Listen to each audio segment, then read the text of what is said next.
Minsan legitimate. So anyway, thank you for bringing it up and you have the floor, Senator Padilla. Ginoong Pangulo, gusto ko lamang pong ibalita sa ating mga kasama na naging maganda po ang responde ng Commission on Human Rights sapagkat kaninang umaga po nakipagpulong sila sa atin at nakipagpulong po sila sa USAA at kay Senator Bato de la Rosa patungkol po sa nangyari na karahasan at pang-aabuso sa karapatang pantao ng ating mga kasama dito sa Senado. Pangalawa, gusto ko lamang din pong iparating sa ating mga taong bayan na magkakaiba po ang kaso ni Senator Trillanes at Senator De Lima sa kaso po ni Senator Bato. Dahil si Senator Bato, ang warrant po niya ay hindi galing sa Pilipinas. Ang warrant po niyan ay galing sa ibang bansa, sa isang dayuhang korte. Ito po ay malayo doon sa usapin na sila, ang kustodiya po ni Senator De Lima at ni Senator Trillanes dito lang sa Pilipinas. Ito pong mangyayari kay Senator Bato ay dadalhin po sa ibang bansa. Medyo yung po pag-isipan nating mabuti. Dapat bang mangyari muli ang nangyari kay dating Pangulong Rodrigo Roa Duterte? Dapat bang mangyari pa yan muli sa isang Pilipino? Yun lamang po, sana alam natin ang pagkakaiba ng warrant galing sa Pilipinas at warrant sa isang korte lang ng ibang bansa. Yun po, maraming salamat po. Point of order, Mr. President. Point of order, Mr. President. We were going to recognize Senator Marcoleta, but this is a point of order, Yes. so we recognize Yes, Senator Mr. Pangilinan. President. My understanding is this matter was already referred to the Committee on Rules. And any on all such manifestations should have been referred to the Committee on Rules. Senator Pangilinan, Senator Lacson gave several privileged speech, even if the matter was already referred to the committee report. I understand, Mr. As a matter of tradition, I understand, Mr. we allow that. Ginoong Pangulo, nilabas yung warrant of arrest kagabi lang, tapos na tayo dito. Yeah. I Yes, that's why understand. this. Na sinabi po na yung warrant of arrest ay tunay. I understand, Mr. President, and therefore I'm appealing that perhaps this matter should be tackled in the committee rather than in this in plenary, so that we can address other concerns, Mr. President. The appeal, And the for the appeal is record, noted. Paano natin pag-uusapan yung ibang... And for the record, Mr. President, I still have the floor. And for the record, Mr. President, we voted against resolution number 44.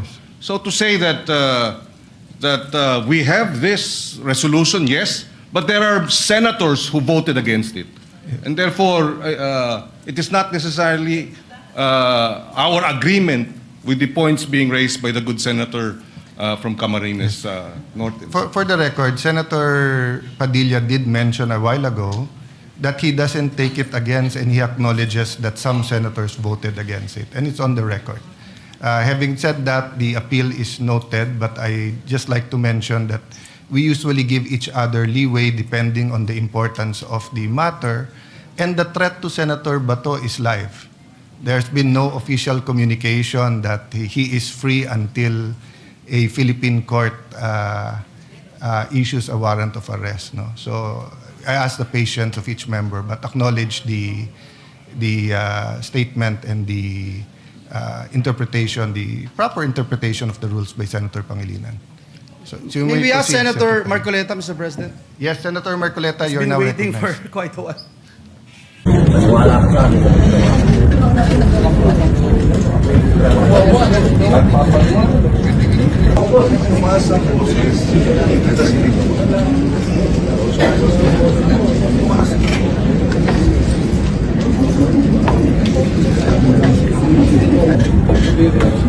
That is the tradition of this chamber. When we pass resolutions and there's no objection, whoever is present during that time is counted as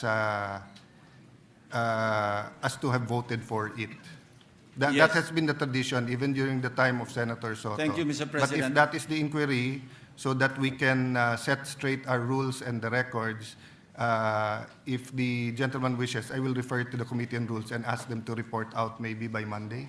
Thank you, Mr. President. Except that Rule 41, as I mentioned, Section 117, Yes. maliwanag po sinasabi, pagka wala yung senador sa session hall at the moment he is called to vote, shall not be counted. Yes. Which, for example, the resolution against the Chinese ambassador, many of us weren't in the session hall. Pero nung sinabing no objection, kinount din lahat. So, in many, many periods. But I see the gentleman's point, and if we want to be accurate, then let's ask the Committee on Rules, which includes the minority, to come out with a better formulation. Let it be placed on record, Mr. President, that my manifestation does not in any way showing sympathy with the NBI agents who grappled with our colleague here.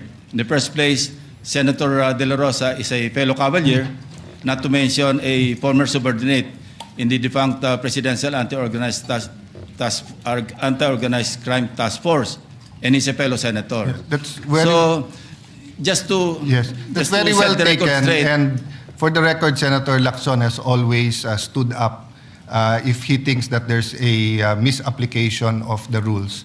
But just on that point of the NBI, I think we're far from going into the whole truth, because early this morning, I think 7 a.m., I was watching the videos. I saw, I do not know whose vehicle it is, but it's a white vehicle with 7. Lumalabas ng Senate, pinipilit ng NBI na ocular inspection at tignan sa loob, which is a violation if you do it anywhere in the country, but right outside our gates.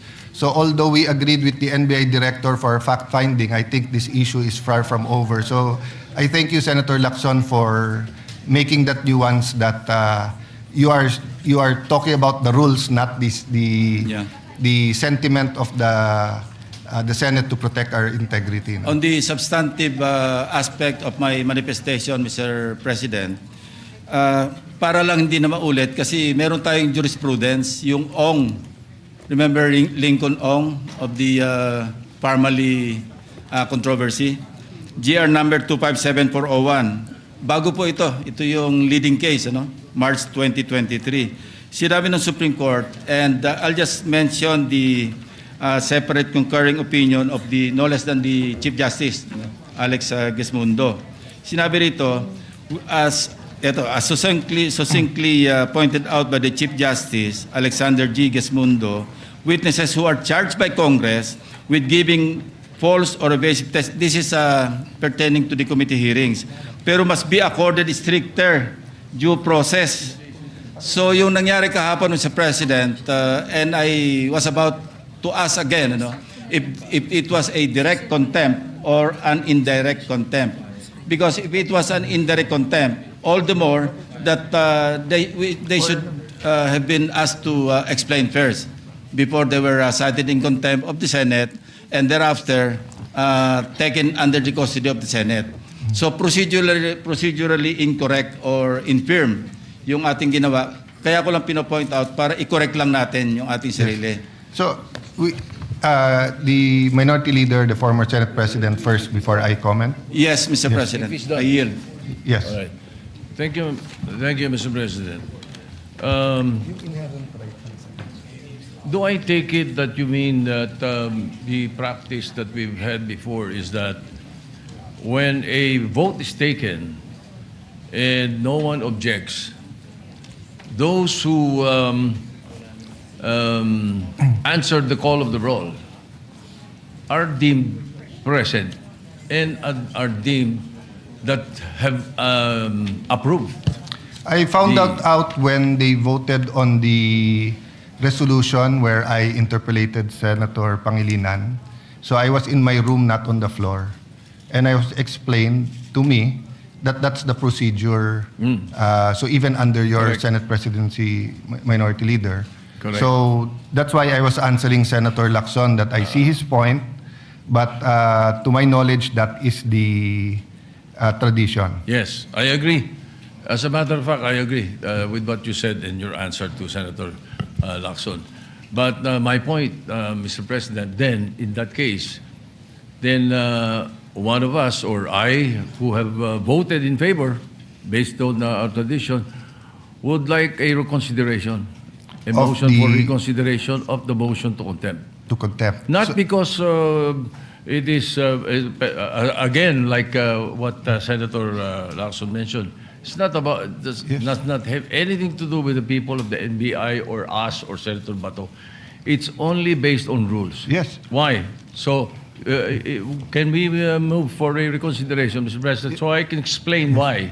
That is your right, Minority Leader. All right. Thank you, so sir. anyone who on record voted for any motion has the right during the next day, and actually we're in the same session day, within 2 session days, and technically we're in the same session day. So it is your right to move for reconsideration. Then the Majority Leader will either adhere or will object. All right. Correct. Thank you, Mr. President. Now, here's the point. Based on our rules, the rules of the Senate, and it is consistent with the fact of the contempt of power of the Senate is limited only during inquiries in aid of legislation. This is what the Committee on Rules will have to tackle in that particular motion to sign in contempt anyone from the session hall. The impeachment court is empowered too, but not the Senate. I cannot find it in the rules. So, Section 18 of the Senate Resolution Number 5, the Rules of Procedure Governing Inquiries and in aid of legislation, provides that a chairman, with the concurrence of at least one member of the committee, may punish or cite in contempt any witness before a committee who disobeys any order of the committee or refuses to be sworn or testify or for falsely or evasively testifying. Further, as emphasized in this Senate Resolution 145, the power of contempt is inherent to the enforcement of the right to conduct inquiries in aid of legislation. So, in fact, Senate Resolution 237, such power of contempt was delegated to the subcommittees as they comprise the same membership as the main committee and should have the committee's full powers, including the power to cite and punish witnesses in contempt. All right. Now, the other instance that we are allowed to the power of contempt is during impeachment proceedings constituted as an impeachment court, not as a Senate, only in committee hearings in aid of legislation. So, the only instance that contempt is mentioned in our rules is the duty of the Sergeant at Arms to enforce a citation in contempt issued by any committee of the Senate and to detain and place under custody witnesses, etc., etc. And the jurisprudence mentioned by Senator Lacson by the Supreme Court in Uy Ong versus the Senate of the Philippines, the Supreme Court discussed that concomitant to the power of legislature to conduct inquiries in aid of legislation is its power of contempt impliedly provided under the 1987 Constitution. So that is my point, Mr. President. So I think we should not approve the motion to contempt right away without consulting the Committee on Rules to find out whether this is correct or not. That we can only cite in contempt, the Senate can cite in contempt when we are in aid of legislation and we are in a committee. Maybe Before we then- have a ruling, let me Yes. just expound on the decision yesterday.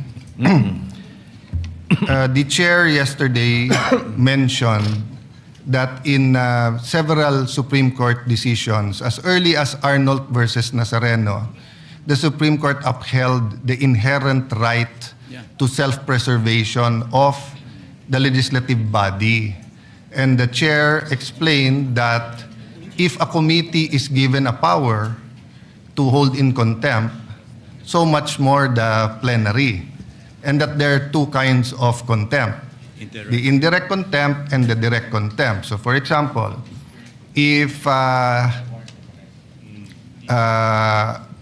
Maria and Pedro were now sitting in the gallery and they started shouting, if the sergeant at arms took them out, but they came back and they started throwing stones, we can hold them, or they had guns, we can send them for inquest, or we can hold them in contempt because it's part of self-preservation. So even in the decision mentioned by Senator Lacson has to deal with the issue at hand. The ratio decidendi, or the reason for the decision, always deals with only the issue at hand. And the issue at hand then was the contempt powers of legislation in aid of legislation. But despite that, still, the Supreme Court again said, indeed, the exercise of contempt power by legislature is anchored on self-preservation, and they had a footnote from the previous cases. Having said that, I'd like to ask the pleasure of the minority leader. Yes. Would you like to vote on it, or would you like us to send this to the legal and then give them a day or two to, or until Monday yeah. to... Because the problem I with... was thinking of that, Mr. President, Yes. if you don't mind. I'm sorry for Yes. interrupting Go ahead, you. sir. Because the Supreme Court itself laid down the limitations. Oh, that's why we have to discuss it perhaps in Yes. the committee or Yes. the legal. No, the first limitation: the subject hearings were conducted in aid of legislation. 1, 2. Second limitation: the assailed rules are compliant with the publication requirement of Section 21, Article 6 of the 1987 Constitution. And the third limitation is that the committee failed to accord petitioners their constitutional right to due process relative to the conduct of its proceedings. Therefore, we were in plenary session yesterday, and then we were suspended when this event was being discussed. So, again, the pleasure, really, Mr. President, if you do not mind, is that we refer the motion Yes. to the Committee on Rules. We are in agreement, but just to explain, one example I gave yesterday, even if it wasn't in the rules of court, or even if there's no precedent, if we were in the Supreme Court, and while they were in hearing, I ran after or tried to arrest or tried to mug one of the justices, they can hold me in direct contempt because it's really about self-preservation. So the events yesterday was so grave that yes, we need cooler heads because we really have to discuss the problems of agriculture, the problems of the economy, problems of transportation. Naghihirap talaga mga kababayan natin. And of course, we're all aware that the House voted for impeachment yesterday, so we're all preparing for that. But at the same time, we have to show the world, including our local law enforcers, that you cannot play around with the Senate as an institution. And when you're trying to prevent a member from attending, that is direct contempt of the Senate. So I'm in agreement if we can all agree that we send it first to the Yes. legal, and maybe we'll invite any legal staff of all the Senate offices so that they can participate there, because it's an issue that so that we won't take one opinion hook, line, and sinker, but get all the brilliant minds of the offices of the 24 senators, then discuss it, but and we'll hold the reconsideration in abeyance until we have that, if it's acceptable to the former Senate President. I concur. So I so move, Mr. President. Thank you very. So, is there any objection to the motion that the ruling, the motion and the ruling to hold in contempt will be now studied by referred and studied by our legal department, who will also invite lawyers from each and every OS or Office of the Senators or the 24 senators? If there's none, then Mr. President, on the second point, yes. the second motion, made by Senator Marcoleta proposing that Rule 14, Section 41B of the Senate Rules be amended by including a new Section 41C. Now, while I commend the Senate President for deferring action on the motion of the Honorable Marcoleta, but still, we should bear in mind that if we amend our rules, necessarily we should refer it to the Committee on Rules. We cannot just decide in plenary to right there and then amend the rules. If I am correct in that regard, Mr. President. You're not only correct. That's what happened. I referred it to the Yes, committee. that's on why Rules. I express my admiration and commendation for the action taken by the Senate President. Yes, yes. So we're clear on that. Yes. My interpretation, Senator Lacson, is that was the intent of Senator Marcoleta. That because the rules is that 1 day for consideration. Yeah, for a motion, it's 1 day. I'll just paraphrase. So my interpretation, of course, I didn't stand up and go near to Senator Marcoleta, but my interpretation was that my understanding is I always have to follow the rules. We always have to follow. So when a senator makes a motion and there is a specific rule, then we will follow. But the Committee on Rules is allowed to meet right away, but that doesn't mean they can meet right away and not follow the 1 day rule. Yeah. Thank you for the clarification, Mr. And thank you President. for... That would be all. Yes. And to be fair to our former Senate President, Mig Subiri, he also made it very clear that our tradition is that if it is amendment of the rules, we consult and then we not only give a copy. So actually the Secretariat rewrote the proposal and maybe I could just say that all of these were a product of what happened yesterday, no? And of course, most of us had some sleep last night. I don't know Senator Bato if he had good sleep. He told me he was not able to sleep last night, but Senator Padilla, who stayed with him, said you were sleeping very well. So, but maybe cooler heads today, and hopefully we'll get our job done. No? Yeah. Yes, Majority Leader. Yes, Mr. Thank President. you, Senator Lacson. Thank you. Mr. President. And also just to put on record, this representation, when this representation filed that motion, I was actually asking the plenary during that time about the possibility of looking into that particular incident. But anyway, Mr. President, we just also want to put on record that what we are trying to approve, Mr. President, the journal of the 61st session Wednesday was last May 6, Mr. President, not yesterday. So just to put that on record, it's May 6, 2026 was last week, and that is the motion that we are putting. So any on the objection table. that we approve the journal of the session of Wednesday, May 6, 2026? If there's no objection or amendments, the motion is approved.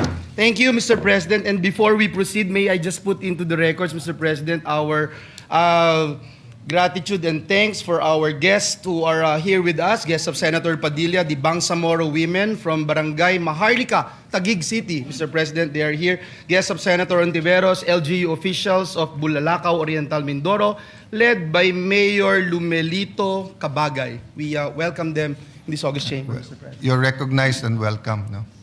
Mr. President, Maybe, Majority Leader, in behalf also of the Senate, I also apologize to those who had to stay longer within the Senate yesterday while we were identifying the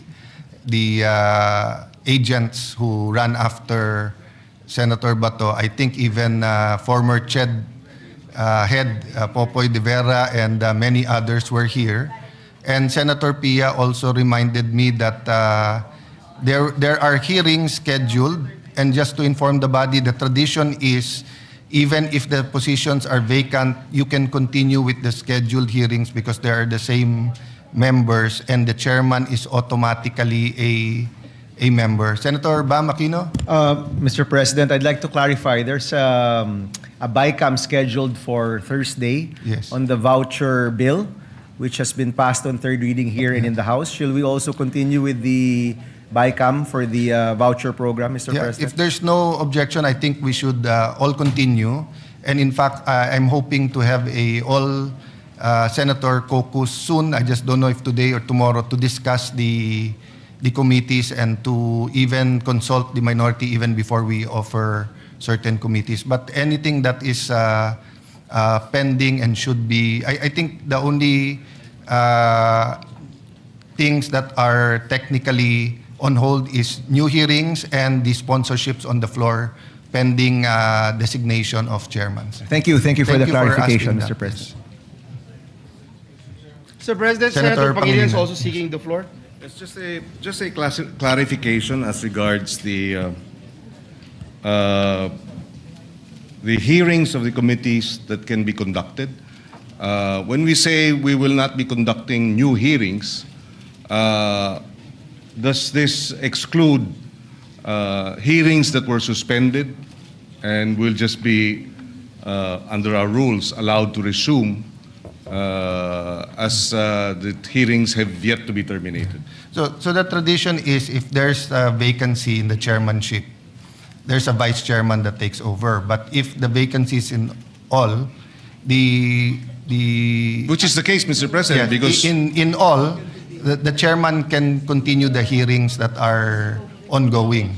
So my interpretation is, let's say you had a hearing today, you conducted it, then you say the next hearing is Monday. But we hope to finish the committees by Monday in consultation with everyone so that hindi nga maipit lahat ng trabaho natin. so with the understanding, Mr. President, that this suspension of our rules by unanimous consent, It's not a suspension, it's a tradition that is consistent with the rules. Because when you're chairman, you're automatically still a member of that.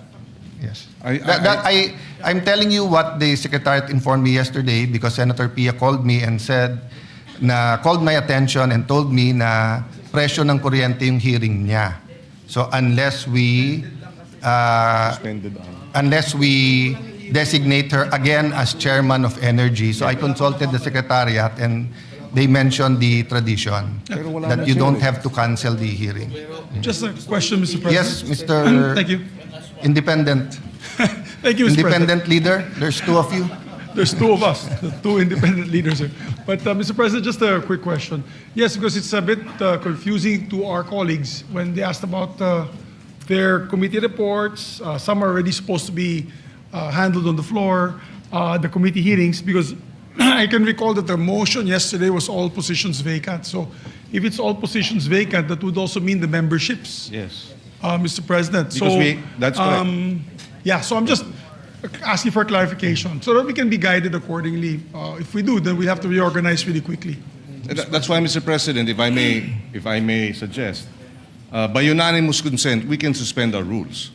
And I would like to think that would be the better route in terms of allowing hearings to be conducted by former committee chairpersons and former members until Monday, as the Senate President earlier mentioned, that you would have disposed of the issue by Monday. Yes. I am Mr. overwhelmed President. by the number of brilliant minds and former Senate Presidents. So with your permission to answer the question, former Senate President Escudero will give Yes, his Mr. President. To lend some clarity to the issue at hand, I would like to read and spread onto the record Section 19 of our own rules. The chairman and the members of the permanent committees shall commence in the exercise of their duties upon their election. They shall cease when their successors shall have been elected or designated. So my understanding, given the plain meaning of this rule, is that the chairman, although their positions were respectively declared vacant to avoid a void, shall continue until their successors shall have been designated and or elected. My understanding further is that should there be any BICAM that needs to be done or finished within this week until their successors shall have been elected, then it should proceed so as not to cause any undue delay without need of suspending the rules, Mr. President. I submit, Mr. President. Yes. Again, Mr. President, it's the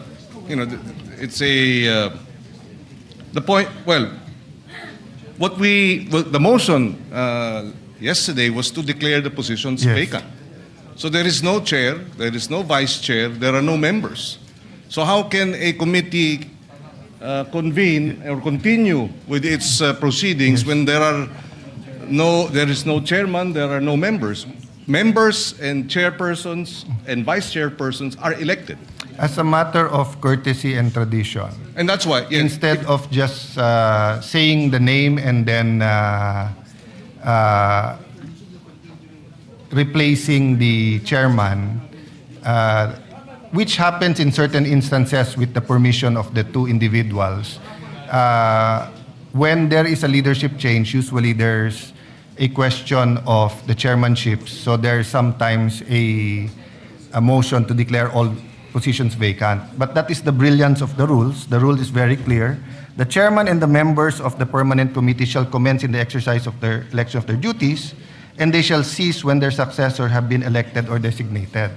So out of prudence, usually in controversial hearings and in new bills, etc. So for example, if the divorce bill is very controversial, and let's say Senator Villanueva was hearing it, and then he was replaced, usually he will not call another hearing out of prudence and respect for the body. But let's say he was hearing something about nutrition that everyone accepts. He would probably continue his hearing. But actually, this will all soon be moot and academic because probably by tomorrow and Monday, we will start and finish reading all of the chairmanships. And you usually have to have 3-day notice. So even if you want to have a hearing Monday or Tuesday, you have to have the notice tomorrow. So by Monday, we'll have all of this settled. I just mentioned it because Senator Pia reminded me about her hearing, and then I read some comments about some important matters and the cancellation. No? So it was really meant to address the present situation, maybe today, tomorrow, and Friday, if everyone has the pleasure of hearing on Friday, which includes, Senator Bam, napaka-importante matapos natin yung voucher program. No? well, Mr. President, if I may suggest, so that we can dispense with this, is let's just suspend the rules with unanimous consent, with the understanding that this is to be a suspension until Monday when the matter has been resolved by the election of new The problem is, if you chairpersons. suspend the rule, you'll suspend Section 19, then it will be worse because there'll be no... Well, Mr. President, the trouble also with Section 19 is that it assumes there is a chairperson and a vice chairperson and members. We already declared all positions vacant. There are no chairpersons today.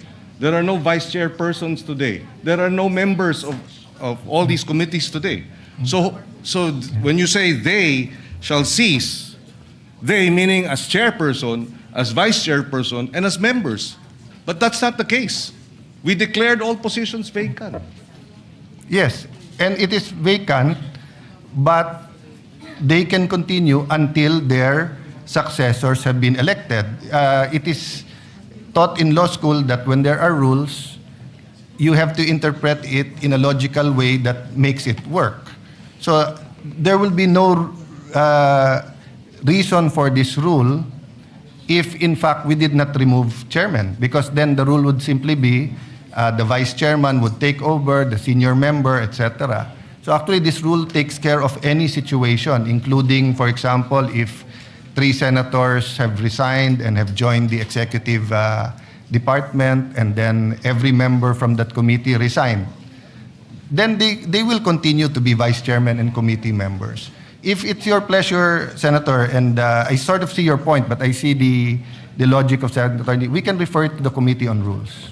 Yes, I think that would be better, Mr. President, so that we can get a clear definition or a clear ruling or a recommended ruling from the Committee on Rules and legal interpretation of this particular rule. Thank you for bringing that up. No? Thank you, Mr. And at least we'll clear it up so that those who have important hearings will not need to cancel it. Well, So- but just on that point, Mr. President, the reason why I'm raising this is because we do have committee reports that we are ready to submit. And so we would like to be clear as to, can we still submit these committee reports today, tomorrow, Can we still sponsor committee reports that have been submitted tomorrow or maybe even Monday? Because we do have committee reports that we can sponsor. So, preliminarily, if you follow the rule, Section 19, you can. But prudence, usually, on controversial bills, they do not because the ratio between minority and majority also changes, and sometimes the alignments are ideological, sometimes the alignments are political, sometimes the bill are the same. So it really depends, no? Yes, But again, the new majority will endeavor to finish the reorganization latest Monday, no? Okay, thank you, Mr. President. Thank you. Just for the So record. the comments are on the record and referred to the Committee on Rules. Yes, Mr. President. And just for the record, we were supposed to sponsor two measures on under the as chairman of the Committee on Justice on the citizenships of two the principal sponsor, Senator Bongo and Senator Pia Cayetano. Are they here today? They were here yesterday, but I want to know if we can schedule it Yes. tomorrow. Majority Leader, Mr. President. may I request that you discuss with Senator Pangilinan and the two sponsors? Maybe we can accommodate tomorrow. Because there is a timeline as Yes. to the. Okay, thank you, Mr. President. Thank you. We will be ready tomorrow. Thank you, Mr. President. We'll do that, Mr. President, and I hope the real majority leader will be elected soon, Mr. President. Mr. President, at this juncture, and just to You mean give the our permanent, colleagues, permanent majority leader, colleagues, not the opportunity to vote on third reading, Mr. President. May I respectfully move to consider on third reading of bills. Mr. President, the printed copies of these bills were electronically distributed to the members on May 8, 2026 in compliance with the 3-day rule in the Constitution. And so with that, Mr. President, I move to approve on third and final reading Senate Bill number 1894, this bill enhancing the Universal Access to Quality Tertiary Education Act. So move, Mr. President. Any objection? There being none, consideration of Senate Bill number 1894 on third reading is in order. The Senate Secretary is directed to read the title of the bill and proceed with the voting. Senate Bill number 1894, an act enhancing the Universal Access to Quality Tertiary Education Act, amending for the purpose of Public Act number 10931. Roll call of members. Senator Aquino. Senator Cayetano Pia. Senator De La Rosa. Senator Ejercito. Senator Escudero. Senator Estrada. Senator Gatchalian. Senator Go. Senator Hontiveros. Senator Lacson. Senator Lapid. Senator Legarda. Senator Marcoleta. Senator Marcos. Senator Padilla. Senator Pangilinan. Senator Soto. Senator Tulfo Erwin. Senator Tulfo Rafi. Senator Villanueva. Senator Villar Camil. Senator Villar Mark. Senator Subiri. Senate President Cayetano Alan. With 21 affirmative votes, 0 negative vote, 0 abstention, Senate Bill number 1894 is approved on third reading. Thank you, Mr. President. We congratulate the authors, especially the chairperson of the Senate Committee on Higher and Technical Education, our Senate President Pro Tem, Senator Lauren Legarda. Those who want to be co-sponsors can just manifest to the majority leader. Yeah. I think everyone, Mr. President, Everyone who's present is already wanted to be part of this measure. and when it's unanimous, even those who are not sitting down there are included. So far, no.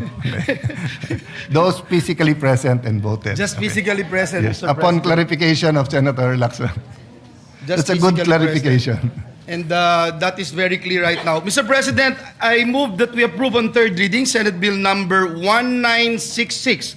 This is the bill institutionalizing the assistance to individuals in crisis situation. I so move, Mr. President.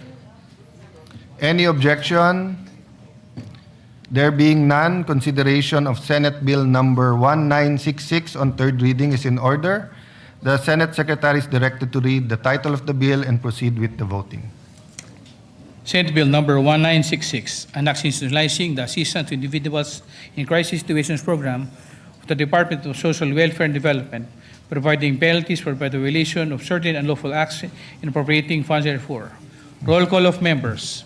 Senator Aquino, Senator Cayetano Pia, Senator De La Rosa, Senator Ejercito, Senator Escudero, Senator Estrada, Senator Gatchalian, Senator Go, Senator Hontiveros, Senator Lacson, Senator Lapid, Senator Legarda, Senator Marcoleta, Senator Marcos, Senator Padilla, Senator Pangilinan, Senator Soto, Senator Tulfo Erwin, Senator Tulfo Rafi, Senator Villanueva, Senator Villar Camil, Senator Villar Mark, Senator Subiri, Senate President Cayetano Alan.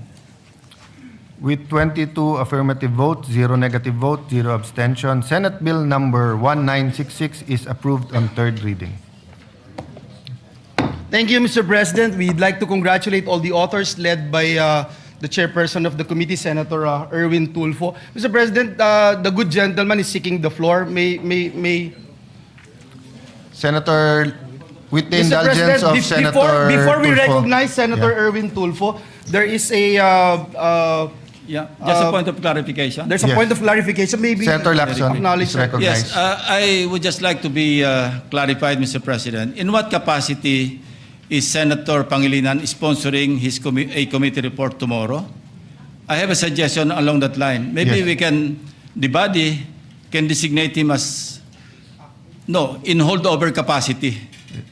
So he can be, officially That's a capacitated. good suggestion, just to align in pursuant with Section 19. Thank you, Mr. President. Thank you. So if there are no objections, thank you for the suggestion, Senator Lacson. Senator Erwin Tulfo. Thank you, Mr. President. A quick manifestation. Mr. President, distinguished colleagues, as your outgoing chairperson of the Senate Committee on Social Justice, Welfare, and Rural Development, I wish to place on record my profound gratitude and deep appreciation as this August chamber approves on third reading Senate Bill number 1966 under Committee Report number 46 entitled The Assistance to Individuals in Crisis Situation, or AICS Act. This legislation goes beyond merely institutionalizing assistance. It institutionalizes the spirit of malasakit in public service. More importantly, it affirms our collective duty as a public servant to ensure that in times of hardship and uncertainty, government responds not with indifference but with urgency, compassion, and decisive action for the welfare of every Filipino. Sa gitna po ng hirap at pangangailangan, hindi dapat pinapabayaan ng ating mga kababayan. Ang tulong ng pamahalaan ay dapat mabilis, maayos at may malasakit. Mr. President, allow me to extend my sincerest gratitude to all the authors who stood behind this measure. Senator Amy Marcos, Senator Christopher Bongo, Senator Jingo Estrada, to Senator Joel Villanueva, who conveyed his intention to be made co-author of this significant bill. Thank you, Madam and Sirs. Your support reflects our shared belief that public service must always put people first. Maraming salamat po sa inyong dedikasyon at tunay na malasakit sa sambayan ng Pilipino. The significance of the AICS program becomes even more evident during periods of national and global uncertainty, when ordinary Filipinos are most vulnerable to the effects of economic disruption. Sa panahon po ng krisis, higit na naramdaman ng ating mga kababayan ang pangangailangan ng agarang tulong at tunay na malasakit mula po sa ating pamahalaan. Amid the recent tensions involving Iran and resulting volatility in global oil prices, assistance mechanism under AICS program became an important source of relief for many Filipinos, particularly in transport drivers and operators who bore the heavy burden of rising fuel costs. Sa patuloy na pagtaas ng presyo ng langis, maraming super at operator ang nahirapang maitawid po, Ginoong Pangulo, ang araw-araw na pangangailangan ng kanilang pamilya. Through timely emergency assistance and fuel subsidy interventions, our government was able to provide much-needed relief and help lighten the daily burden of those who, despite rising costs and personal sacrifices, continue to keep our communities connected, our economy moving forward.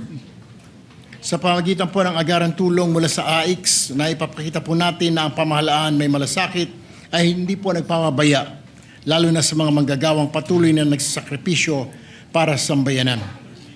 To the committee's technical working groups, partner agencies, and hardworking personnel behind this legislation, we thank you for transforming compassion into concrete action. To my distinguished colleagues, may we continue to craft laws that are not only responsive but humane. Law that recognizes that governance is not merely about programs and budgets, but about people, dignity, and hope. Ang pagpasa po ng AIX Act ay isang matibay na patunay na ang pamahalaan ay may malasakit, ay pamahalaang tunay na kumakalinga, handa laging umalalay, umunawa at tumugon sa pangangailangan ng bawat Pilipino sa oras po ng kagipitan. Again, Mr. President, to all the authors and supporters of the AIX Act, thank you for your unity, compassion, and unwavering commitment to the Filipino people. We stand united, no matter what political colors we have. There is no crisis too great that we cannot overcome. Muli po, maraming salamat sa aking mga kasamahan, both in the majority and minority, at sa sambayan ng Pilipino. Thank you and good afternoon, Well, the chair recognizes the work of the good senator in social justice and social welfare. Very well taken ang manifestation, except the part that he said he will be leaving the committee. We're not yet that sure, as we recognize your work in that committee. Thank you for your manifestation. Senator, Mr. President, next to explain her vote, especially on Senate Bill number 1894, is the distinguished lady from Antique, the chairperson of the Senate Committee on Higher and Technical Education, Senator Lauren Legarda. I move that she be recognized, Mr. President. Mr. President, esteemed colleagues, I would like to thank all our colleagues in the unanimous vote on the free tertiary education amendments.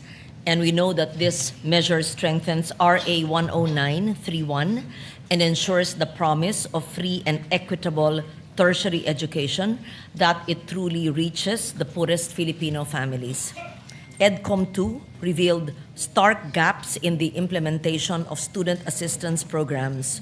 Many of our most vulnerable learners continue to struggle with the rising cost of transportation, food, housing, and school requirements despite existing support mechanisms. This bill ensures that limited government resources are directed first to those who need them most, aligns allocation strictly with household income, guarantees timely inflation-adjusted support, and demands accountability for the use of public funds. Ang edukasyon ay hindi lang dapat libre, dapat ito'y makabuluhan at nagubungan ng tunay na oportunidad mula enrollment hanggang graduation at trabaho. This measure is for our students, especially the poorest, who now know that the government stands behind their dreams. Dapat laging patas ang pagbibigay ng pagkakataon sa bawat batang Pilipino na nangangarap. I would like to thank my fellow EDCOM 2 commissioners, Senator Bam Aquino, Senator Joel Villanueva, Senator Sherwin Gatchalian, Senator Alan Peter Cayetano, now Senate President, as well as Senator Pia Cayetano, Senator Christopher Lawrence Go, Senator Francis Escudero, Senator Jinggoy Ejercito Estrada, Senator Risa Ontiveros, Senator J.V. Ejercito, Senator Rafi Tulfo, Senator Robin Padilla, and Senator Kiko Pangilinan for your steadfast support. I express my deep gratitude to all who joined in advancing this measure. And just to take note that the House of Representatives had already passed this measure on third reading. Thank you, Mr. President. Thank you, Mr. President. Before I ask for this representation's recognition, Mr. President, our dear colleague, Senator Risa Ontiveros, is seeking the floor. May I move that she be recognized, Mr. President? yeah, Senator Ontiveros is recognized. And we thank Senator Legarda for her explanation of the vote. Salamat po, Mr. President. Inquiry, Mr. President, in line dun sa action ng body natin regarding Senator Pangilinan on the suggestion of Senator Lacson. Two inquiries, Mr. President. For clarity, Mr. President, dahil this representation is the former chair of the Senate Committee on Women and also former chair of the Senate Committee on Health. Kanina po kasi ang conversation nga ay tungkol sa committee hearings for bills that are ready for amendments on the floor. Halimbawa itong apat, Mr. President. So, ang unang inquiry ko po, would I still be allowed to introduce the amendments as former chair in relation po to the action of the body on holdover capacity of Senator Pangilinan in his former committee, Mr. President? So, First inquiry. as to introducing individual amendments as a senator, of course, that's always your right. But as to sponsoring, the majority leader and myself will be discussing all the pending bills on the floor when we go in caucus right after this, and we hope to ask for a all-member caucus by tomorrow to discuss that, but also to discuss the articles of impeachment. Salamat, Mr. President. And this representation anticipates the response of the Senate President and the Majority Leader. Just to add one detail on the anti-hospital detention bill, ang particular status po niyan, Mr. President, is babasahin na lang yung amendments. And then, pending the decision of the body, pwede na pong i-close on second reading.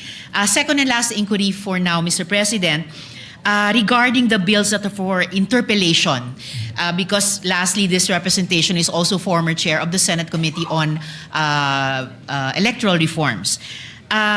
Bills, Mr. President, like the party list reform, the anti-political dynasty bill, and then also within the Committee on Health, the UHC Medical Assistance Program, and the Healthcare Proxy Act. So again, Mr. President, should this representation continue to sponsor and defend them on the floor, or is it correct that the leadership change has prevented this, Mr. President? Same answer, and to be completely honest, because Senator Villanueva has not accepted the position of majority floor leader, so I cannot assign him to go to the former chairpersons to get their pleasure yet, because he has only agreed to be acting floor leader. But after our caucus this afternoon, tomorrow, we should have a regular, not real, a permanent majority leader, at least until the body would like to pick someone else. No? Maraming salamat, Mr. President, and I we'd know also that... the chair would like to thank you for your work on the Committee on Health. Thank you, Mr. President. And this representation knows that the Senate President is also keenly aware kung ganong katagal at katinding iniintay itong mga bills ng mga iba't ibang stakeholders at partners ng Senado, including mga children's rights advocates, syempre yung mga lahat ng pasyenteng Pilipino at mga pamilya po nila, yung ating mga barangay health workers, yung mga political reform advocates, among others, Mr. President. Salamat po, Mr. President. Just for the answer regarding your query as far as the rules are concerned, because the author of the bill can also sponsor, a member of the committee can also sponsor, and the former chair is a member of the committee. So technically, you can. So it's just a matter of the majority leader and the new majority would like that on the floor at the moment. And again, I thank you. I thank Senator Pia, Senator Loren, Senator Bongo on your work on the Committee on Health. I was informed recently, hindi na naman nabid or hindi pa nabibid, that's 2 weeks ago, yung flu vaccines. And meron dalawang hemisphere yan southern and northern. No? Yung sa atin, patapos na or tapos na by now, patapos na ata, hindi pa rin nabibid. So we really need the Department of Health to shape up. No? And your work during your term as chairman of the Committee on Health is appreciated. Thank you. Mr. President, Senator Mark Villar is also seeking the floor to explain his vote. I move that he be recognized, Mr. President. Senator Mark Villar is recognized. Mr. President, allow me to explain my yes vote and my unyielding support for Senate Bill number 1894, or the Act Enhancing the Universal Access to Quality Tertiary Education Act.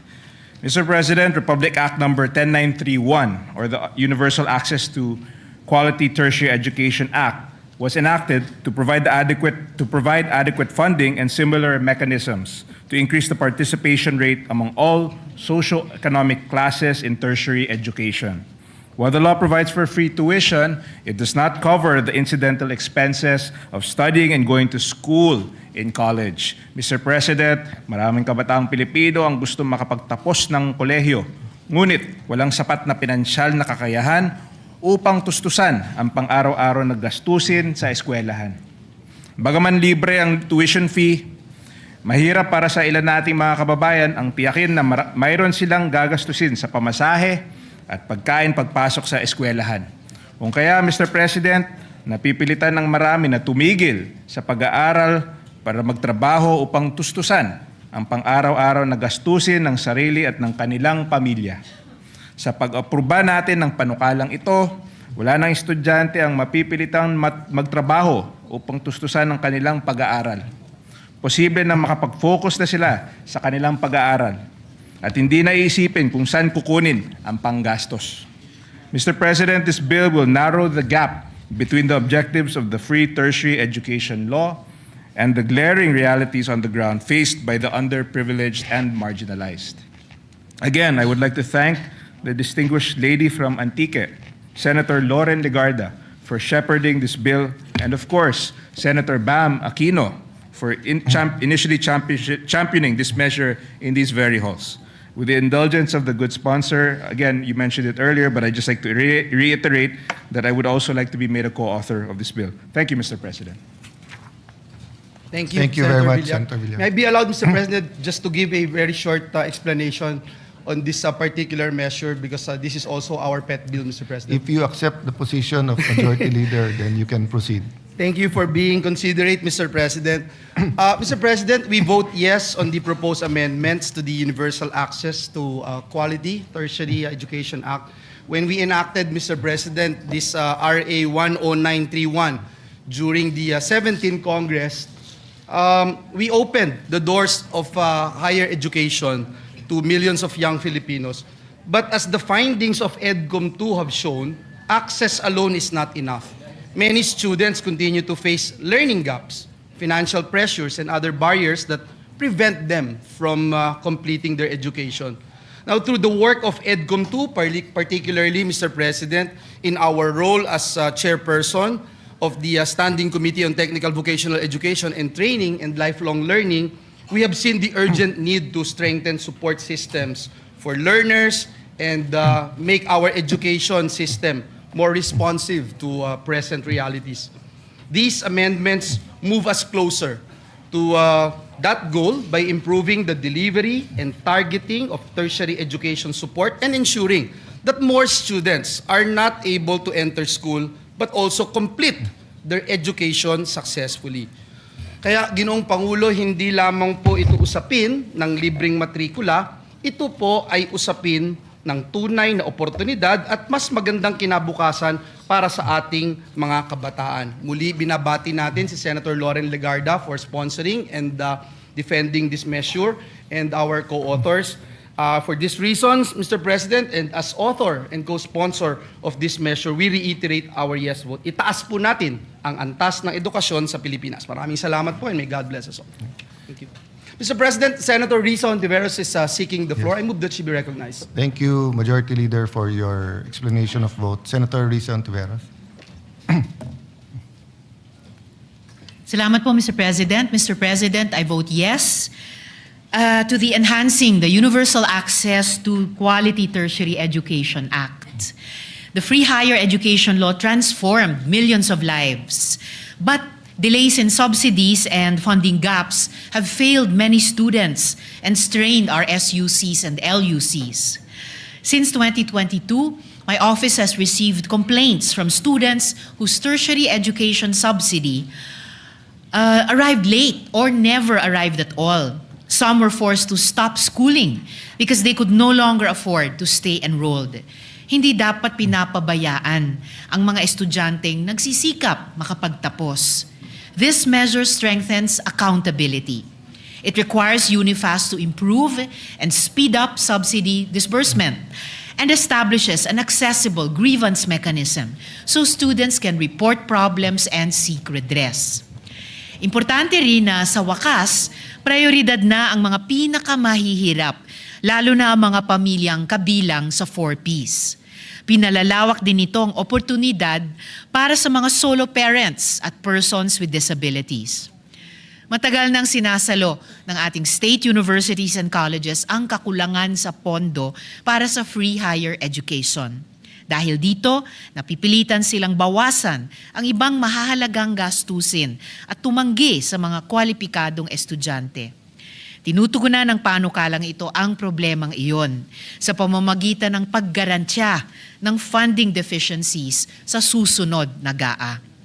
Kung seryoso tayo sa tunay na universal access to education, kailangan nating siguraduhin na walang estudyante ang naiiwan at walang paaralan ang napapabayaan. I vote yes. Salamat po, Mr. President. Thank you, Senator Antiveros.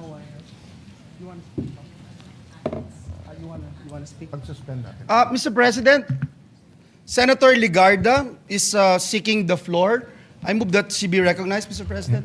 The Senate President Pro Tempore, Senator Legarda, is recognized. Thank you, Mr. President. Distinguished colleagues, ang AIX ay isa sa pinakamahalagang tulong ng pamahalaan para sa mga Pilipinong biglaang nahaharap sa krisis, pagkakasakit, aksidente, pagkamatay ng mahal sa buhay, pagkasunog, pagkawala ng hanap buhay, at maraming iba pang matinding pangangailangan. Sa pamamagitan ng panukalang ito, binibigyan natin ang AIX ng malinaw at permanenteng batayang legal.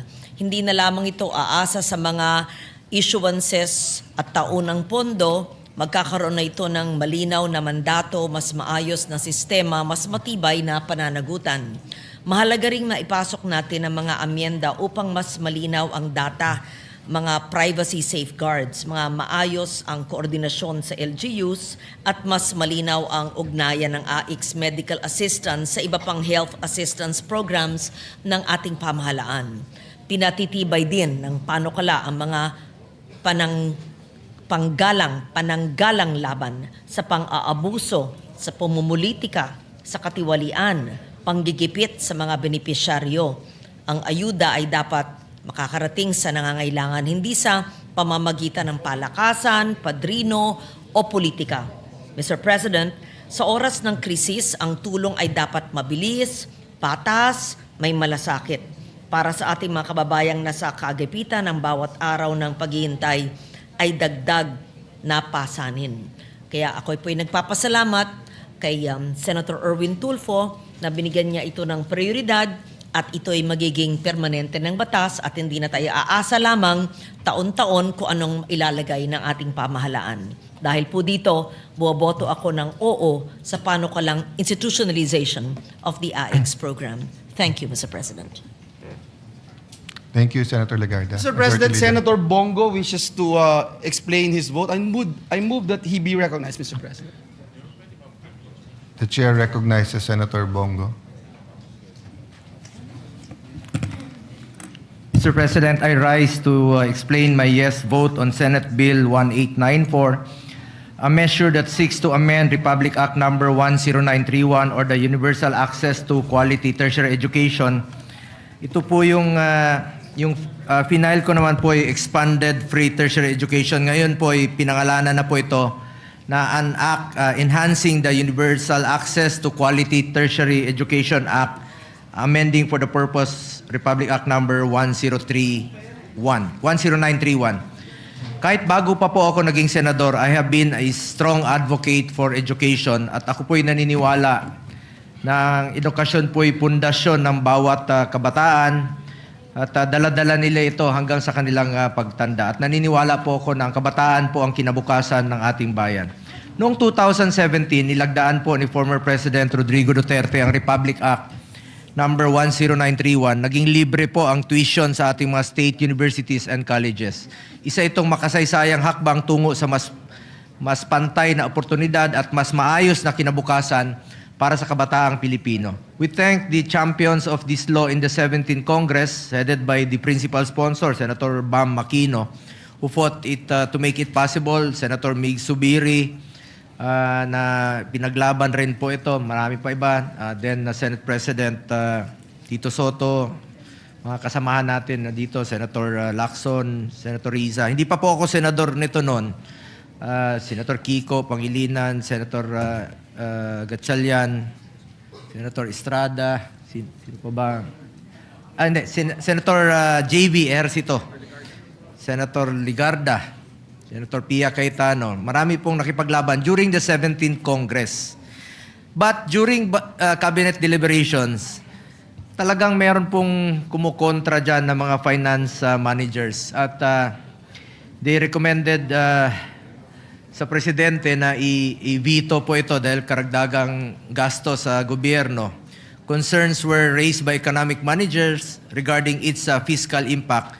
But we stood firm in our belief that free education is an investment in the future of our nation. Muntik na po itong mabito. Alam po ni Chairman Popoy de Vera yan. Ngunit nung panahon po na bilang Special Assistant to the President po ako noon, hinikayat natin ang CHED na ipaglaban at ipaliwanag ang kahalagahan ng panukalang ito. Last minute po ito na sumulat ang ating CHED Chairperson Popoy de Vera. Sabi ko, sumulat ka kay then President Duterte at makiusap ka. At dinala natin ito sa kanya. And we are grateful na nagbago po ang isip ng Executive Department. And we are grateful to former President Duterte na finally pinirmahan po niya dahil sabi niya, sa Davao nga po merong free education doon at meron siya mga scholarships program po doon kahit na maliliit. Sabi niya, mas gusto ko sa buong Pilipinas po ito mangyayari. Finally, the rest is history at naging batas po ito. Even with the Republic Act 10931 in place, we recognize many challenges in accessing education. Kaya naman po, napakahalaga ng panukalang batas na ito. We thank the sponsor, Senator Loren Ligarda, for championing this measure. Mr. President, sa panukalang ito, bago ko makalimutan, si Senator Alan, nung membro po siya ng 17th Congress noon, na I'm sure sinuportahan niya rin po ito, but naging Secretary of Foreign Affairs kayata nung mga panahong yon. I don't know kung senator ka pa during that time, but membro ka po ng 17th Congress at I'm sure pinaglaban mo rin po ito. Sa panukalang ito, Mr. President, hangad natin na mabigyan ng tertiary education subsidy ang mga indigent patients. Ibig sabihin, expanded, may pagpipilian sila. Yung mga lugar na walang yung kurso na ino-offer ay hindi nila ma-avail, ay pwede itong ma-avail po sa mga private universities. Hindi lamang po ito sa mga public colleges and universities. Maaari rin po itong gamitin sa private higher education institutions, lalo na kung walang available na pampublikong paaralan sa kanilang lugar. At naniniwala po ako na ang access sa education ay susi sa mas maliwanag na kinabukasan para sa ating mga kabataan. For these reasons, I am putting on record my yes vote for the passage of this very important education measure.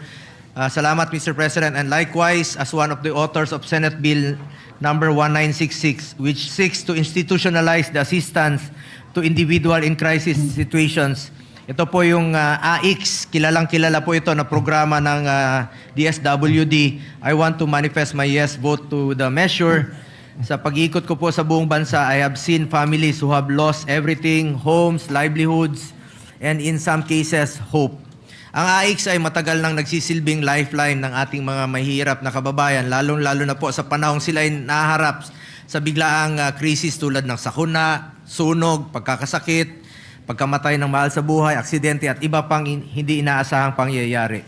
By institutionalizing AIX, we guarantee its continuity and enhance its ability to adapt and respond to the growing needs of our communities.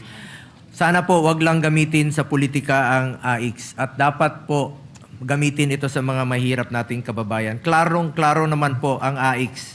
Assistance to individuals in crisis situations. Ibig sabihin, yung mga mahihirap talaga.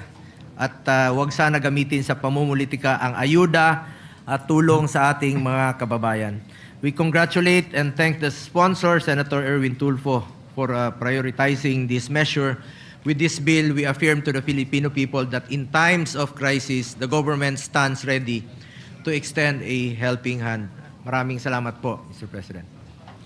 Thank you, Senator Bongo. Just on your point na sana wag magamit sa politika and for the information of the public who have a keen eye on the Senate, actually maganda na carry over yung amendment ni Senator Lacson sa 2026 budget, yung prohibition on political involvement in the distribution of cash and other forms of financial assistance is in Section 18. Sa Section 19 naman, prohibition on the display and or a fixture of the name, image, likeness of public officials. So yung suggestion ni Senator Lacson na kineri ng body nung sa 2026 budget, nandito. Tapos may Section 20, unlawful acts. Unfortunately, ang Section 18 and 19, walang penal clause. Ang Section 20 may penal clause may penalties under Section 21. That's why if you noticed, nung nagsimula yung Iran-Israel-US war, parang may bumalik na mga logos at saka mga streamers, posters, tarpaulins na may mga muka sa ilan mga distribution. So baka pwede nating ipaalala sa lahat na the spirit of the law, kahit wala tong criminal penalties, is maybe I can use the word partisan-free. Diba? Dapat non-partisan ang pagbibigay ng ayuda.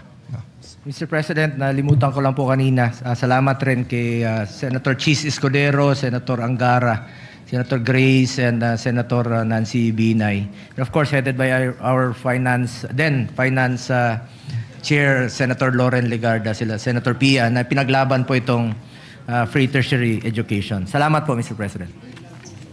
Thank you, Senator Bongo. Mr. President, before we recognize Senator Marcoleta to explain his vote, I think the chairperson of the committee, Senator Erwin Tulfo, would just like to put into the record some of the matters that is part of what has been discussed on the floor. Senator Tulfo has both the legislative acumen, but also he served as secretary, so he knows the practical side of all of this. Thank you, Senator Tulfo, Mr. President, our new majority floor leader. Nais ko lamang pong sabihin po, maraming salamat po sa pagpapaalala na doon po sa clause section 18 at 19, wala pong penalty po doon. Pagkos yan po ay plano namin na ilalagay po natin sa BICAM. Pag nagkaroon po ng BICAM na, lalagyan po natin ng penalty po yan. Maraming salamat po, Ginoong Pangulo, for that reminder. Mr. President, I move that we recognize Senator Rodante Marcoleta for his explanation of votes. So move, Mr. President. And just a point kay Senator Tulfo, and it can be administrative dahil public officials naman ito, or it may be grounds for disqualification if they are a candidate. So thank you for your work, Senator Tulfo. Senator Marcoleta, you are recognized. Thank you, Mr. President.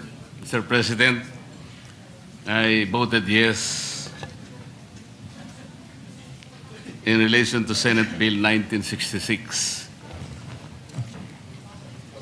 In doing so, Mr. President, I'm also conscious of the fact that I hope we will find a more equitable way of intervention, socio-economic intervention to the marginalized and the poorest of the poor. Kasi po, alam ko po yung AIX, while it serves as one of the interventions sa mga people in crisis situation, Mr. President, ang dami po kasing problema associated with it. Nandun po yung mga inclusive errors, nandyan po yung mga exclusive errors. Kuminsan po yung mga listahan, kinakailangan i-purge pa para makita natin na talagang didiretso po talaga doon sa nangangailangan. And I'm also conscious of the fact, Mr. President, that this representation has filed Senate Bill number 63, raising the coverage of the lifeline rate subsidy programs for marginalized households. Sa akin po kasing palagay, Mr. President, ito po ay, sa tingin ko lamang po ay mas mabisa sapagkat this is more equitable and it is a method by which our poorest of the poor will be targeted. Ito pong bill na ito ay tinatarget po about 5 million poor families, ranging between 25 to 27 million poor Filipinos. Kasi po ngayon ang lifeline rate, Mr. President, binago na po ng ERC from 20 kilowatt hours per month, ginawa po nilang 50 kilowatt hours. Ano pong initial po naming deliberation sa Energy Committee ng ating kasama, Senator Pia, miski siya po nabigla na yun pong 50 kilowatt per hour per month, Mr. President, ay sapat lamang po pala para pailawan ng 2 bombilya, isang electric pan, tsaka siguro isang transistor. Sabi po ni Senator Pia, ibig sabihin ba itong 50 kilowatt hours na to, wala man lang chance yung isang, for example, isang mother na nagtatrabaho rin sa isang kumpanya o sa isang opisina? Paano kung pamplansyahin ko man lang ang damit ko? Very basic naman ito. That's why, Mr. President, dito po sa bill na to, yung 200 kilowatt hours per month, ito po yung magiging subsidy ng ating mga households. Kahit na po ipalagay natin the monetary value of 200 kilowatt hours per month, let's say is 2,500 pesos. Maliit kung titingnan po, but this is regular, this is consistent, targeted, dire-diretso pong pupunta sa households, wala pong corruption dahil dumidiretso nga at wala na pong epal. Kaya, Mr. President, bumoto po ako dito sa AIX, tama po naman yun at kailangan din, with the hope that later on we will find a better, much better, more equitable methodology to target the needy parts of our population. Salamat po, Mr. President.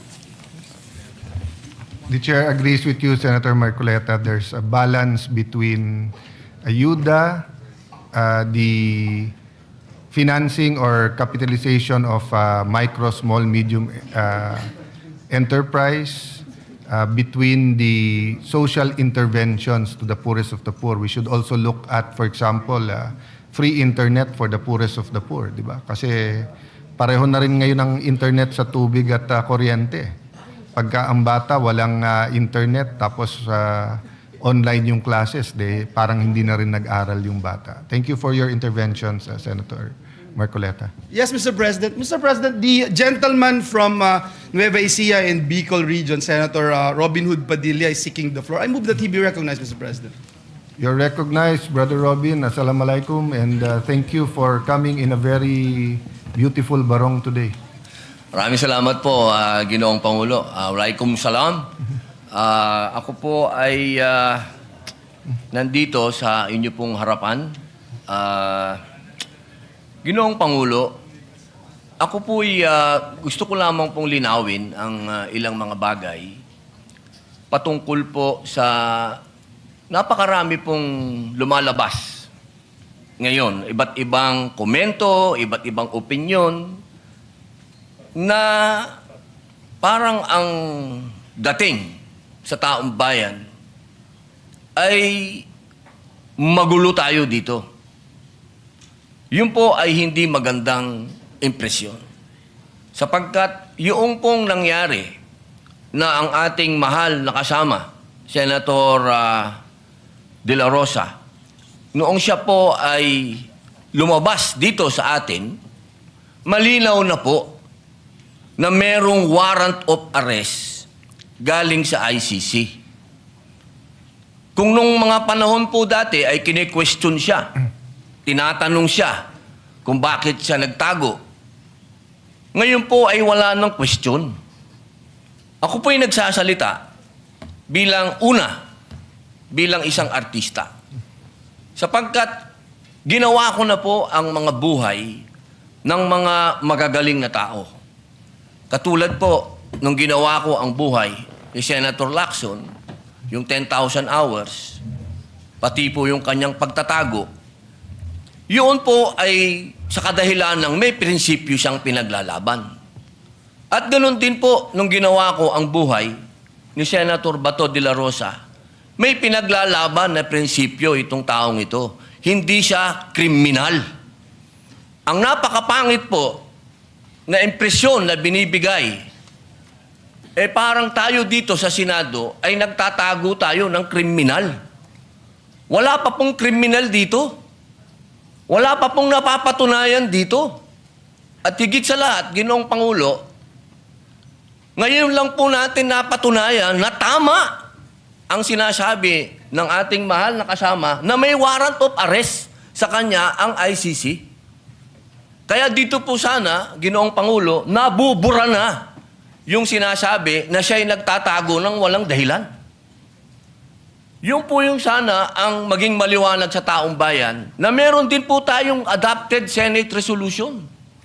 Ito po yung number 44 na malinaw po doon sa resolution na ito expressing the sense of the Senate of the Philippines to protect all Filipinos against extrajudicial rendition and guarantee then a reasonable time prior to their surrender by extradition from the Philippines to seek redress from the courts and avail of legal remedies.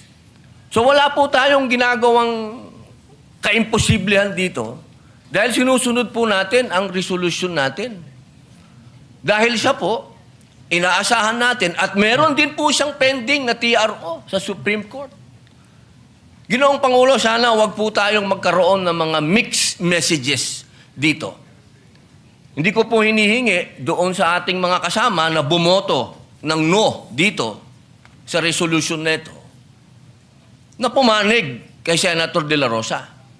Pero sana naman, huwag pong idamay ang buong Senado kapag sinasabi na tayo'y magulo, tayo'y katawa-tawa. Dahil tayo naman po ay nasa katwiran. Kung hindi tayo nagkakaintindihan sa katwiran, huwag tayong magsiraan. Dahil tayo naman po sumusuporta kapag tama naman at hindi naman patungkol sa ating bulwagan. Pero pagkatungkol sa ating bulwagan na ang pinag-uusapan, huwag po sana tayong magsiraan. Ito pong pagkakataon nito, Ginoong Pangulo, sana'y maging masaya tayo na nandito na ang ating kasama. Na kahit pinaghahabol, diyan ay pumunta dito at ipinakitang siya ay isang senador. Nung siya ay wala dito, hinahanap. Nung dumating, tatanungin natin, bakit siya nandito? Pambihirang buhay ito. Sana, mga mahal kong kasama, bagamat tayo ay magkakaiba ng kulay sa politika, pagdating dito sa ating bulwagan, proteksyonan natin ang Senado. Hindi dapat pinapayagan natin sa labas ng gate natin may nagche-checkpoint. Ginoong Pangulo, maraming salamat po. Wala kaming tulog. Pasensya na kayo. I will refer the manifestation of the Honorable Senator Robin to the Padilla to the Committee on Rules and Public Order. But before that, may I make 3 points of information for all of us. Before that, an appeal sa lahat ng naka-video kagabi, whether dito sa labas ng session hall, whether dyan sa baba, dun sa ginulpi na member ng ating Office of the Sergeant of Arms, or dun sa labas, please volunteer and submit your video because we agreed with the NBI that they will conduct a fact-finding. The Senate will also conduct a fact-finding. And the NBI director promised us that if any of his agents exceeded their authority, they will be dealt with by law, whether administrative or criminal charges. I'll just finish, Senator Subirmay. So his report was that nangharas daw yung Osaha, but when I showed him the video, he was also surprised. But of course, there are many videos. So that's my first point, that in reaction to what you said, iba yung magulo Senate, iba yung ginugulo ang Senate. Di ba? Kahit sinong tahimik, pag ginulo, magmumukhang magulo. But today shows you na walang gulo. Number 3, I think that is the inherent weakness of social media versus news. Legitimate, I will not use legitimate because everything is legitimate no matter what the platform. But what I'm saying is that when people cut interviews, so for example, I think Senator Trillanes said, anong pinagsasabi ng mga senador, including myself, he gave up. But if you look at my whole interview, ang sinabi ko, ang naging tradisyon at nirerespeto to ng kahit na pinaka mabibigat or pinaka mga administrasyon na inaccuse ng paggamit ng kamay na bakal, ay nagko-coordinate first bago nila i-serve ang warrant dito. Number 2, we allow the senator to exhaust all legal remedies. And number 3, in the case of Senator Bato, it has to be a warrant issued by a Philippine judge in a Philippine court. And still, he has to be given the right to exhaust all his legal remedies. And then, ang tradisyon nun is that kinakausap ang senador pagka wala ng legal remedy na respetuhin din ang sarili niyang institusyon, ang Senado, by giving up. Which yun po ang ginawa ni Senator Trillanes at Senator De Lima, pero mukhang meron silang selective amnesia. Nabura yung part where they sought the protection of the Senate, nandun na sila sa pag-surrender. Secondly, lastly, nire-iterate ng NBI na pinayagan silang pumasok, pero sabi ko, siguro naman kahit pinayagan kayo pumasok, walang pumayag na makipaghabulan kayo sa isang senador. So sabi niya, yan daw ang standard pagka ang isang inaaresto ay tumakbo.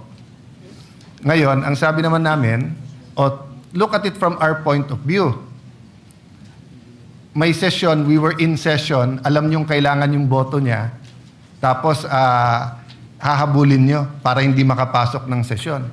So, mahaba yung usapan, no?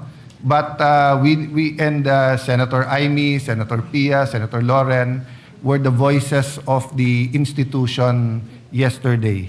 No, I played more of a diplomat mediator role so that we can get to that. So now that they're doing their investigation, I hope the Committee on Rules, Committee on Public Order, or if you refer it to if the pleasure of the body is the Committee on Justice or Rules instead of Public Order, we will get to it soon. But today proves that hindi tayo magulo. Pag hindi tayo ginugulo, hindi tayo magulo. Diba? Senator Zubiri? Yes. Yes, Mr. President. Senator Senator Zubiri and then Senator Marcoleta, Mr. President. Very quick, Mr. President. Mr. And then President, just very Senator quick, just to add to the discussion, to weigh in the discussion. Yung nangyari po sa ating OSA yesterday's is, I would say, not just a very sad but tragic experience for OSA. I think I'm looking for the right word. Hindi ko lang masabi na hindi ko babastusin yung NBI. Outraged talaga. Outraged. We're outraged. Thank you, Senate President, for helping me. That we were outraged. He did not deserve that. Ginagawa lang po niya ang tungkulin niya, trabaho niya bilang empleyado at OSA ng ating Senado. There should have been more proper restraint on the part of the enforcement agency. And I commensurate to our staff na low moral yung ating mga OSA kahapon. We must stand by them because these are the people that will give their lives for us if there's anything that will happen in this building. And we should also be ready to give our lives for them, Mr. President. Kawawang-kawawa sila. Kaya I condemn what had happened to our OSA staff and to all the ruckus that they had created inside the Senate building, Mr. President. Tama po kayo. There's always been decorum when these things have happened. It's happened before. We were together when Senator Laila de Lima was arrested here in the Senate. There was, but they served the warrant here initially, and she had asked if she could be served in her home, so she could go home and greet her children and say goodbye to her children. So there's a proper decorum, Mr. President. Former Senate President, that's exactly what I said. You could have allowed him in the session hall, then informed either the Senate President, the OSAA, or the Secretary of the Senate that there's an arrest warrant. We could have suspended or discussed with you. But instead, you wanted to nab him right before entering. No? So there was much discussion on that, but thank you Yes. for your No, expression. we want of to support. tell the staff, those that are here today, that we are with them 1,000%. We are with you 1,000%. And if that had happened, that I was around, makipagsuntukan din ako sa kanila, bahala na. Di ba? So, ang akin lang is, Mr. President, maybe also may I move, with the permission of the body, that the Senate shoulders medical expenses, Mr. President. Kasi may, na hospital siya, Mr. President. Yes. Mr. President, if Thank I you, may, Mr. President. if I may, with the indulgence of the Senator good former Legarda, Senate yeah. President Miggs, yes. It was with Senator Pia Cayetano that we went to the clinic yesterday and we saw Terence Lim, the OSA. I will not give the details on which hospital, but he was being checked by our medical doctor. And because there was supposedly a hematoma and we saw his physical condition, so we asked for an ambulance, Senator Pia and I, and he is in a private hospital now. I'm covering personally his expenses because his medical card in the Senate would not cover the private doctors and consultations expense, the CT scan and all that. And because there is a supposed hematoma, and it's not just, I thought there was just going to be a checkup, but there was a need for a minimum of 3 days stay to check his condition because it's not as simple as that could have been dealt with in a medical clinic. All I can say was we were shocked. Senator Pia would probably be able to explain this. I could not explain how that actually could happen at the gates of the Senate. It's something you see in the movies. It's shocking. When Senator Subidi said, baka makipagsuntukan siya, I don't think you meant that literally. You meant it figuratively to show your outrage, to show, yes, no, I would like to, because we're not supposed, dapat hindi nagsusuntukan dito, di ba? Pero when I asked also the other OSA this morning, why did you not come to his rescue? Because the video that Senator Pia showed me was Terence Lim on the ground being mauled by big burly men and people watching him. So I asked, ba't hindi niyo tunulungan? I cannot give it the details for a fact. The spot report will explain why. They told me what happened. I cannot put it on record unless I have first-hand knowledge. But it shocked me when the OSA gave me the information today. I don't want to say it because I don't have first-hand knowledge. The spot report will explain. All I can say is that on the humanitarian side, we brought him through ambulance. And my staff, I thank her, I have a caregiver, nurse ba siya, yung isang staff na pinasamahan ko hanggang midnight magkasama hanggang dumating yung asawa. And then maybe Senator Pia can explain that further. Thank you, Mr. President. Mr. President. Senator, former Senate President Soto. Thank you. Mr. President, may I be allowed to lay to rest this particular issue as far as I'm concerned? Because I have been mentioned in media by members of the Senate that as Senate President daw, pinayagan ko daw yung word na ginamit is pinayagan ko daw yung NBI na pumasok dito. May sinasabi nagpakain pa, yung mga ganon. Let the records, speak for itself. Ito muna sa akin, Mr. President. Early in the morning, an NBI representative came to see me and told me they have a warrant of arrest for Senator De La Rosa. I said, simply, I said, coordinate with OSA. As simple as that. Why? I didn't realize that he was coming.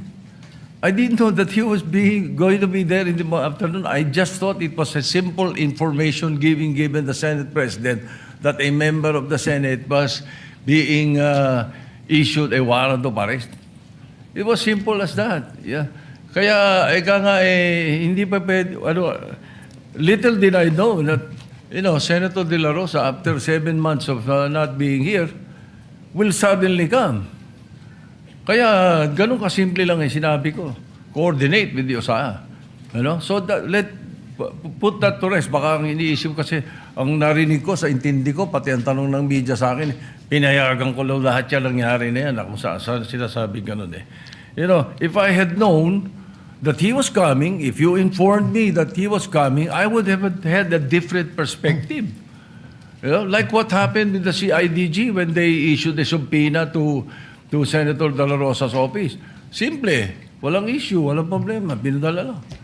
Ganun lang sana, Mr. President. I would not be remiss of anything. And definitely, I will not be guilty of obstruction of justice. Like, for example, in the case of Senator Trillanes, I was majority leader.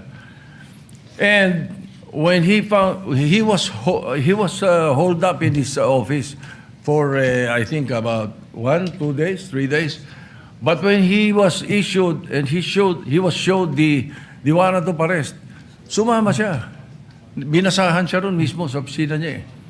In the case of Senator De Lima, when the warrant of arrest came and she was here, ang pinakiusap lang niya, doon sa bahay siya arestuhin para kumahanda siya ng damit at makapagpaalam. Ganun lang eh. Dito naman sa Senate, alam naman natin yan. Oh, by the way, when I said, coordinate with this OSAA, they know the rules. Yung pa ang binanggit ko. Exact wording ko yun, Mr. President. For the record, so that we can put this to rest already. Makapagtrabaho na tayo, masaan na pupunta usapan. Yeah, for clarity, former Senate President, one, I asking for a report, but I remember Senator De Lima stayed in her room for a few days before that. No, so the way that they're saying that surrendered right away is she was allowed to exhaust remedy. Now, as Senator Pia, Senator Lawrence, Senator Aimee, and Mark Villar were in the room with me, it was the NBI director who said, pinayagan kami ni Senator Soto, alam niya nga arestuhin namin.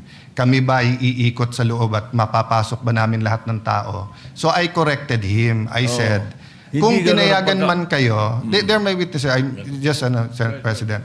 So ang sinabi ko sa kanila, assuming pinayagan kayo ni Senator Soto, hindi naman siguro siya pumayag makipaghabulan kayo, di ba? So yun ang sinabi. And sabi namin, ang sagot nga niya, sir, nakita niyo nung umabot na sa loob ng session hall, hindi na naming hinabol.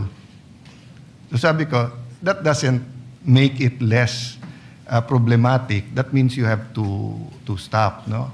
So, Senator Pia, you were there, so please feel free to speak. For full disclosure, I asked him after it was established na nakipaghabulan hanggang dito. So sabi niya, ni NBI Director, sabi ko sa kanila, wag silang papasok sa session hall.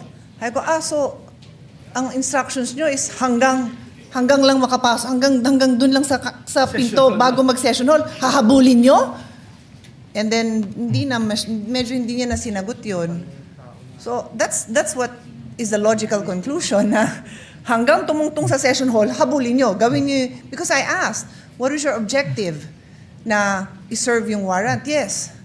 So, may kasamang habulan. And basically, the answer seems to be yes. And he did say yes, but and Major General no. Samonte said that at 2 p.m., the warrant of arrest was shown to former Senate President in the presence of undersigned, but copies were not allowed to be distributed. But consistent with the Senate President said, earlier this morning, NBI Chief Attorney Dongalo paid a call to the undersigned to coordinate an arrest order.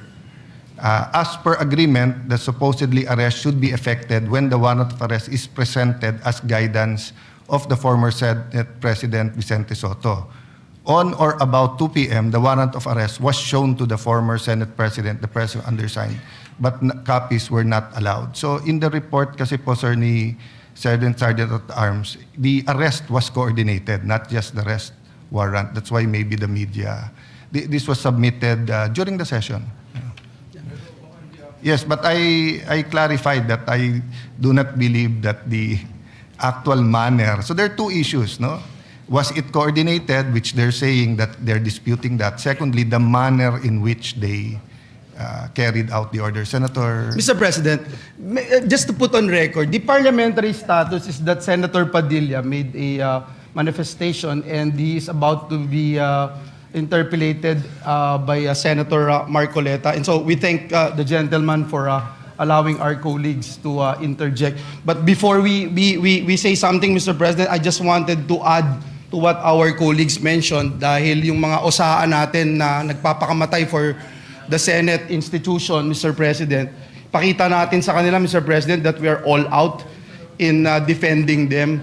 Ako po, Mr. President, nandun mismo ako doon sa Senate clinic nung dinala yung OSAA personnel natin. Mr. President, bugbog sarado siya. Dito sa video, kuha mismo ng staff ko, Mr. President, kinukuha, sinakay, pinilit isakay doon sa sasakyan. Tapos umalis. Ito, duguan na po yung ating Senate OSAA. Kaya yung totoo yung sinabi ni Senator Migs, nakausap ko si Senator JB, nakausap ko si Senator Robin, nakausap ko si Senator Jinggoy, lahat po kami talagang nagpanting ho yung tenga namin dahil, Mr. President, ito yung tao ho natin to mga kasamahan natin na nagbabantay at ginagawa lang yung trabaho. Yun pong individual na ito, Mr. President, kakaisang buwan pa lang po niya dito sa Senado. Kakatapos lang ng training niya to be part of OSAA. And yet, Mr. President, ito yung naranasan po niya sa Senate premises, Mr. President. Kaya hindi lang po yung medical treatment ang aming hinihiling, Mr. President, pati ho legal, Mr. President, ibigay natin what we can do. Because, Mr. President, kung walang magpa-file ng kaso sa mga ito, ako mismo maglilid to file cases against these people, Mr. President. Thank you, Mr. President, and may we now recognize Senator Rodante Marcoleta for his interpellation. Thank you, Mr. President. Thank you. May I just state, Senator Padilla, so all of this is preliminary.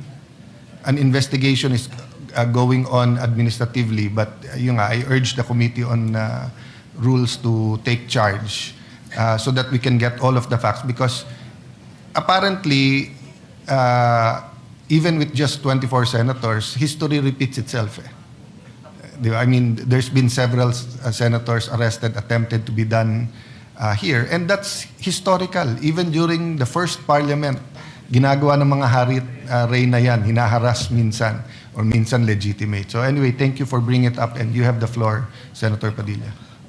Ginoong Pangulo, gusto ko lamang pong ibalita sa ating mga kasama na naging maganda po ang responde ng Commission on Human Rights, sapagkat kaninang umaga po nakipagpulong sila sa atin at nakipagpulong po sila sa USAA at kay Senator Bato de la Rosa patungkol po sa nangyari na karahasan at pang-aabuso sa karapatang pantao ng ating mga kasama dito sa Senado. Pangalawa, gusto ko lamang din pong iparating sa ating mga taong bayan na magkakaiba po ang kaso ni Senator Trillanes at Senator De Lima sa kaso po ni Senator Bato. Dahil si Senator Bato, ang warrant po niya ay hindi galing sa Pilipinas. Ang warrant po niyan ay galing sa ibang bansa, sa isang dayuhang korte.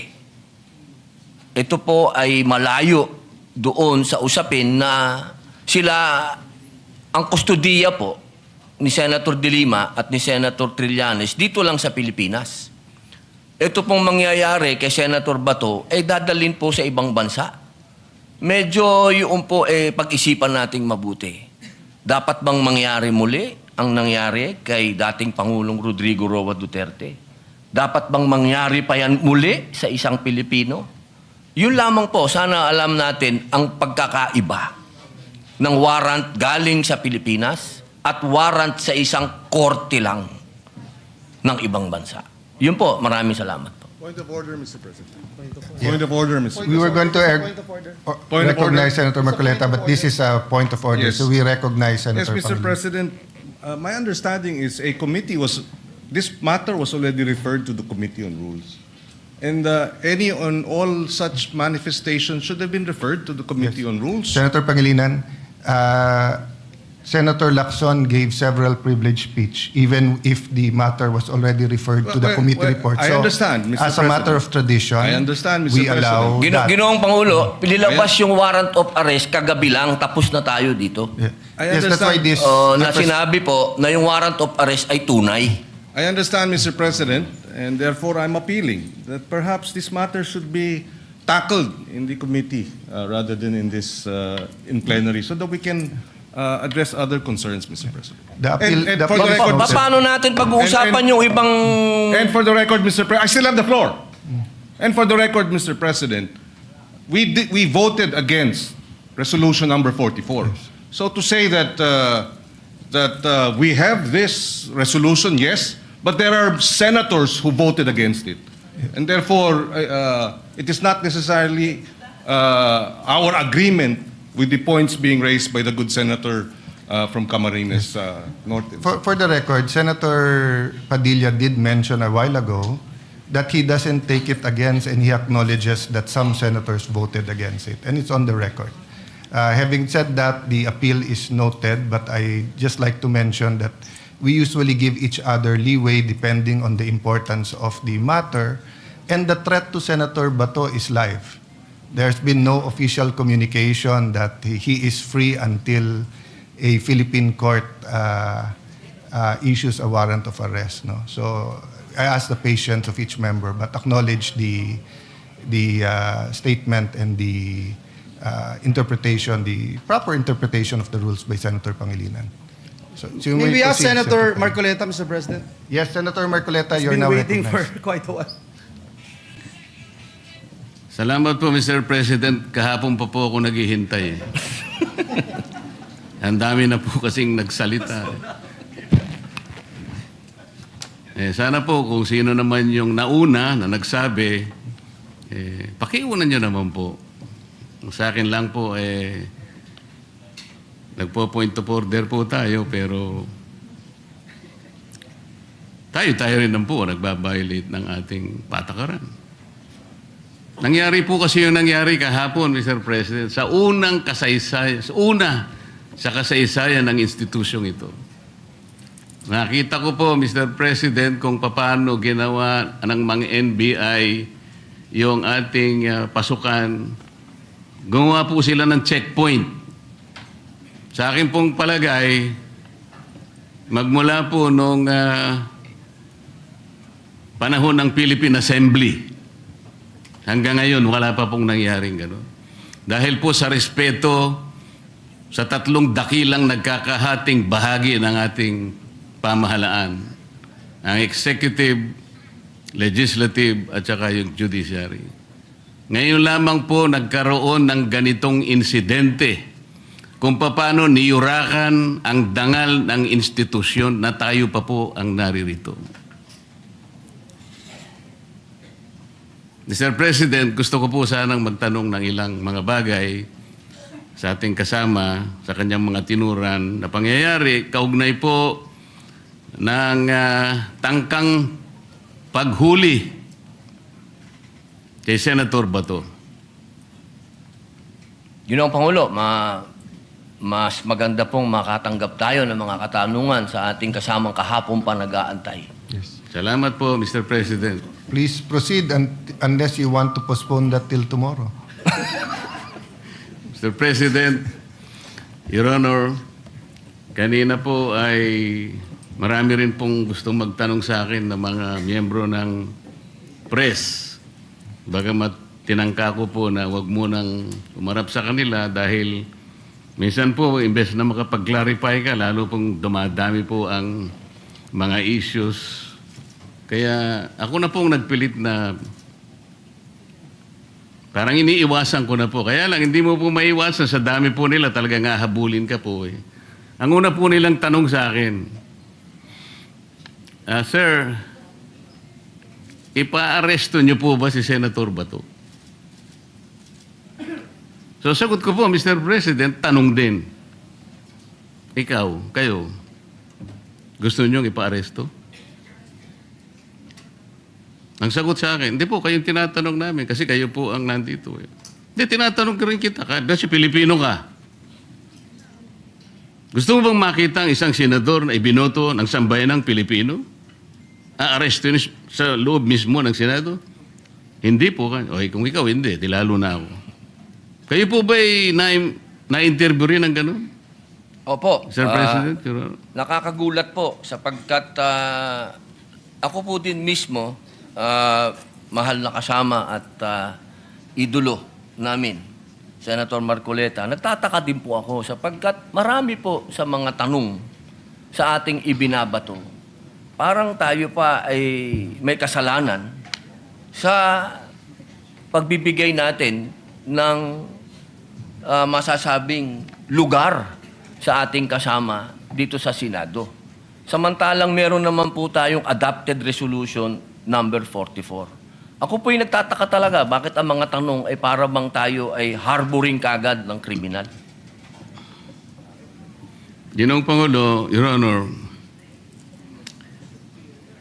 yung nangyari po kahapon, mas naniniwala po ako sa dating Pangulo natin, Senator Soto, sa kanyang sinabi. Nung tinanong ko po siya kahapon, habang nagmimerienda po tayo, nung tayo nakasuspindi pa, sabi ko, Mr. SP, nung pinuntahan ka ba ng NBI, pinakita sa'yo yung warrant of arrest? Nakita mo ba? Hindi, sabi niya. Ako po naniniwala na talagang hindi nila ipinakita yung warrant of arrest sa ating dating Pangulo ng Senado. Ang ating pong miyembro ng press, Sir President, mahilig lang silang tanong ng tanong eh. Pero yung basic yun ang ayaw nilang tanungin eh. Halimbawa si Trillanes, winawagayway niya, ito yung warrant of, ayaw man lang, bakit hindi nila suriin? Pwede po bang makakuha ng kopya niyan? Kasi po kahapon, Sir President, Your Honor, nung makausap natin ng NBI Director, pwede mo ba kaming bigyan ng kopya ng warrant of arrest? Pwede mo rin ba kaming bigyan ng communication between the ICC and the Interpol? Sapagkat ang Interpol, ang karaniwang ginagamit po nila para i-execute yung warrant ng kanilang inisyu. Yan namang Interpol, gagamitin po niya yung counterpart dito sa ating bansa, ito po yung PCTC. So sabi ko, bigyan mo rin kami ng communication mula sa Interpol papunta sa PCTC. At mula sa PCTC, meron silang sulat din sa inyo at kayo nga ang dineputize para i-serve yung warrant of arrest kay Senator Bato. Maliwanag po yung sagot niya, Mr. President, Your Honor. Opo. Gusto ko po sanang itanong, Mr. President, kung nag-comply na yung NBI Director na yung ating hinihingi ng mga communications para mapagtibay natin kung talagang meron ngang inisyu, kung totoo nga po na merong warrant of arrest at hindi lang ginawa sa claro em recto, para po lahat ay guided. Yes. Naibigay na po ba? So number one, Senator Marcoleta, I apologize to you. You were present and in fact, you made very good points to the NBI Director. Number two, tama po kayo. He promised to officially communicate the warrant and I told him he is welcome to serve the warrant. The issue is the actual arrest.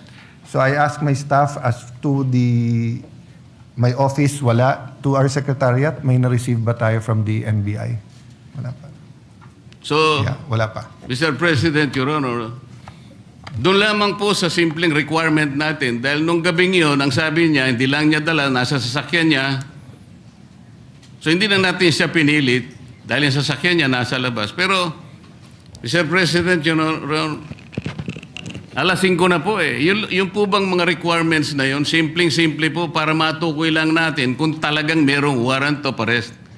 Bakit hindi po hanggang ngayon ay naibibigay ng NBI na sila pala, allegedly, ang dineputize ng kung sino-sino na iserve ang warrant of arrest sa ating kasama? Bakit po? O baka nga po wala eh. Ito yung pinaka-problema. Ang dami pong kumakalat na issue sa labas, tinatago raw natin, meron pa pong nagsabi, kung sino-sino na yung pagkup-kup daw po natin, yung ginamit natin, yung inadapt nating resolution number 44, sabi ni Trillanes, obstruction of justice. Yan po yung mga pinagsasasabi nila. Your Honor, alam niyo po ba yung statement ng Permanent Mission of the Republic of the Philippines sa United Nations noong 79 session of the UN General Assembly? Ba, napakaganda po niyan. Mas maganda po, basahin niyo po sa amin. Kasi hindi mo pa alam, di ba? Opo. Salamat po, Mr. President. Ito po kasi may kaugnayan sa pinag-uusapan natin eh. Ito pong 79 session of the UN General Assembly ay may kinalaman po sa pagde-define ng scope and application of the principle of universal jurisdiction. Ito po yung naganap, Mr. President, on October 16, 2024. Kasi po, bilang tayo po ay permanent member ng United Nations, tinanong po nila yung ating posisyon. Paano ang pagkakaintindi mo sa principle kanya and application of universal jurisdiction? Ang sabi po ng Pilipinas, Mr. President, Your Honor, kami po sabi niya the general rule is that jurisdiction is territorial. Universal jurisdiction is an exception grounded on the need to preserve international order. Tama naman po yun eh. Ang pinag-uusapan po na, sinight po ng ating gobyerno, Mr. President, yung Section 17 ng Republic Act number 9551. At sinasabi po nila doon, sabi po ng ating permanent mission, Section 17 of RA number 9851 specifically provides for the Philippine jurisdiction over persons, whether military or civilian, suspected or accused of a crime defined and penalized under Republic Act 1951, regardless where the crime is committed. Sa mga tweet, tayo na po ang nagsabi sa United Nations na tayo po yung merong jurisdiction. At sinama pa nga po yung Section 18 na kung saan ang regional trial court po ang merong jurisdiction. Primary and exclusive jurisdiction. Kanina po, Mr. President, Your Honor, binanggit po ninyo, yung warrant of arrest kasi kanya galing sa korteng hindi sa domestic nanggaling. Nanggaling naman talaga raw sa ICC. Ipagpalagay na po natin, Mr. President, na totoo nga at hindi peke yung warrant of arrest. Kunwari valid. Ang sinasabi po ng ating batas, Mr. President, isasagawa mo lang ito sang-ayon or in accordance with the extradition laws and treaties obtaining in this country. Mr. President, wala po tayong extradition treaty sa ICC. For the simple reason that ICC is not a country. Wala rin po tayong treaty sapagkat nag-withdraw na po tayo sa ICC. O paano niya po i-apply yung kanilang warrant of arrest? Ang jurisdiction po ay atin na.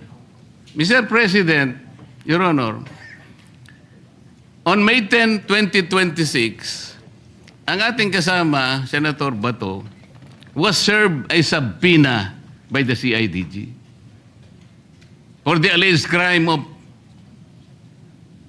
EGK. Ano po ibig sabihin nun, Mr. President? Yung pag-serve po nag-subpoena, na-operationalize na po, active na po yung kaso kahit nasa investigative and prosecutorial stage pa lang. Ibig sabihin, our National Prosecution Service is already actively on the case. Paano po papasok ang ICC? The core function of the ICC, Mr. President, is under the principle of complementarity. Ibig sabihin, kung meron pong local court na gumagawa na po ng kanilang tungkulin, wala na pong pakialam ang ICC. Ang nangyari po, aktibo na pong pinupurso ang kaso, allegedly, EJK sa ating kasamahan. Papasok pa uli ang ICC. Sarili po ba nilang prinsipyo ay kanilang babaliwalain? Papayag ka pa doon, Mr. President, Your Honor? Ay, hindi po tayo dapat pumayag. At katunayan nga po, katulad po ng sinasabi ng ating ibang kasama na ito daw ating pinag-uusapan ay wala daw itong kwenta. Eh napaka-imposible po nun. Sapagkat itong ating pinag-uusapan, katulad po ng sinasabi ninyo, ay soberenya ito ng Pilipinas. Kung sa paniwala po nila, ay hindi. Pero sa paniwala po natin, sayang yung bandila na yan. Kung tayo po ay magpapasakop sa isang korte lamang na hindi naman isang bansa at uutusan tayo na isuko ang isang senador sa kanila. Salamat po sa inyong sagot, Mr. President, Your Honor. At nung tinangka po nila na mag-serve daw ng di umano ay warrant of arrest, Mr. President, eh bakit po ang nagsisilbing process server ay si Antonio Trillanes? Sheriff po siya ngayon yata ng ICC. Meron po ba kayong impormasyon na si po ay naglilingkod na sa ICC o sa Interpol, Mr. President, Your Honor? Ay siguro po, action speaks louder. May dala po siyang warrant to sheriff. Kung totoo na meron siyang dalang warrant. Yun po. Opo, pag napatunayan po na yun ay warrant of arrest, sheriff na po siya. Kailangan pong malaman natin kung siya ay process server, sheriff, o deputized officer ng ICC o ng Interpol. At kailangan tawagin din po natin, Mr. President, ang representasyon ng Philippine Center for Transnational Crimes sapagkat sila po yung counterpart ng Interpol. Pagka po binaypass nila yung opisina na yun, maliwanag po, peki po yung warrant of arrest, Mr. President. At peki din po yung nagseserve ng warrant of arrest. Naniniwala po ba kayo? Hanggat hindi po natin nakikita ang kopya na yan, eh, lumalabas po na peki yan. Mr. President, Your Honor, alam niyo po ba yung bilateral immunity agreement sa pagitan ng United States of America at ng ating bansa? Alam ko po yan. Nasa Quran po yan. Nasaan po? Nasa Quran po. Ang binabanggit ko po ay ang nasa paragraph 2 ng bilateral immunity agreement. Kaya ako po sinabi nasa Quran dahil ang sabi po sa Quran, kapag yung bagay na hindi mo alam, itanong mo sa nakakaalam. Pakisabi po. Hindi po. Tinatanong ko lang naman po kung alam ninyo kasi kung alam na ninyo, hindi na po ako magtatanong. Hindi po. Kaya ipaalam nyo na po sa amin. Ayan. Mr. President, ito pong sinasabi kong ito, may kinalaman na naman po kasi. Malaki ang kinalaman sa ating pinag-uusapan ngayon. Dito po kasi sa paragraph 2 nitong bilateral immunity agreement na ito na ginawa noong May 13, 2003, minsan po itawagin ito na non-surrender agreement. Sinasabi po rito na ang isang citizen ng isang partido, ibig sabihin ng Amerika, na nandito sa ating bansa, ay hindi mo pwedeng isurrender o i-transfer by means sa isang international tribunal for any purpose unless such tribunal has been established by the United Nations Security Council. Ano po ang ibig sabihin nun, Mr. President, Your Honor? Yung ICC po kasi, hindi po established international tribunal ng UN Security Council. Kaya nga po, kung mapapansin nyo, Mr. President, Your Honor, ang Amerika at saka ang Russia, hindi partido ng ICC. Wala silang, ayaw nila yan. Kinamumuhian nila yan. Dito po sa agreement na ito, tayo po, ang bansa natin, may katungkulan na hindi niya isusurrender ang isang Amerikano. Militar man yan, civilian, o no, nang walang consent yung Amerika. Ano po yung ironical implication nito, Mr. President? Tayo po pumayag sa pagitan ng kasunduang ito na ipagmamalasakit natin ang isang Amerikano na nandito sa ating bansa, hindi siya pwedeng i-transfer o surrender sa ICC sapagkat yan ay hindi recognized ng UN Security Council. Pero tayo, senador, Pilipino, meron siyang mandato sa ating mga mamamayan. Hindi ba kabalintunaan ito, Mr. President, Your Honor? Opo, tama po kayo. Yan po ay ibinoto po yan ng taong bayan. Katulad po ni Senator Bato, 20 million po ang bumoto dyan.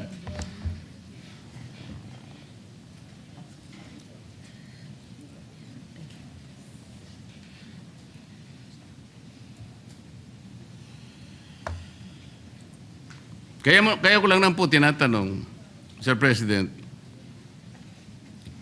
hindi ko po lubos na maisip, tayo pala kaya nating ipagtanggol ang hindi isang Pilipino, kahit hindi Pilipino, dahil lamang nakipagkasunduan tayo.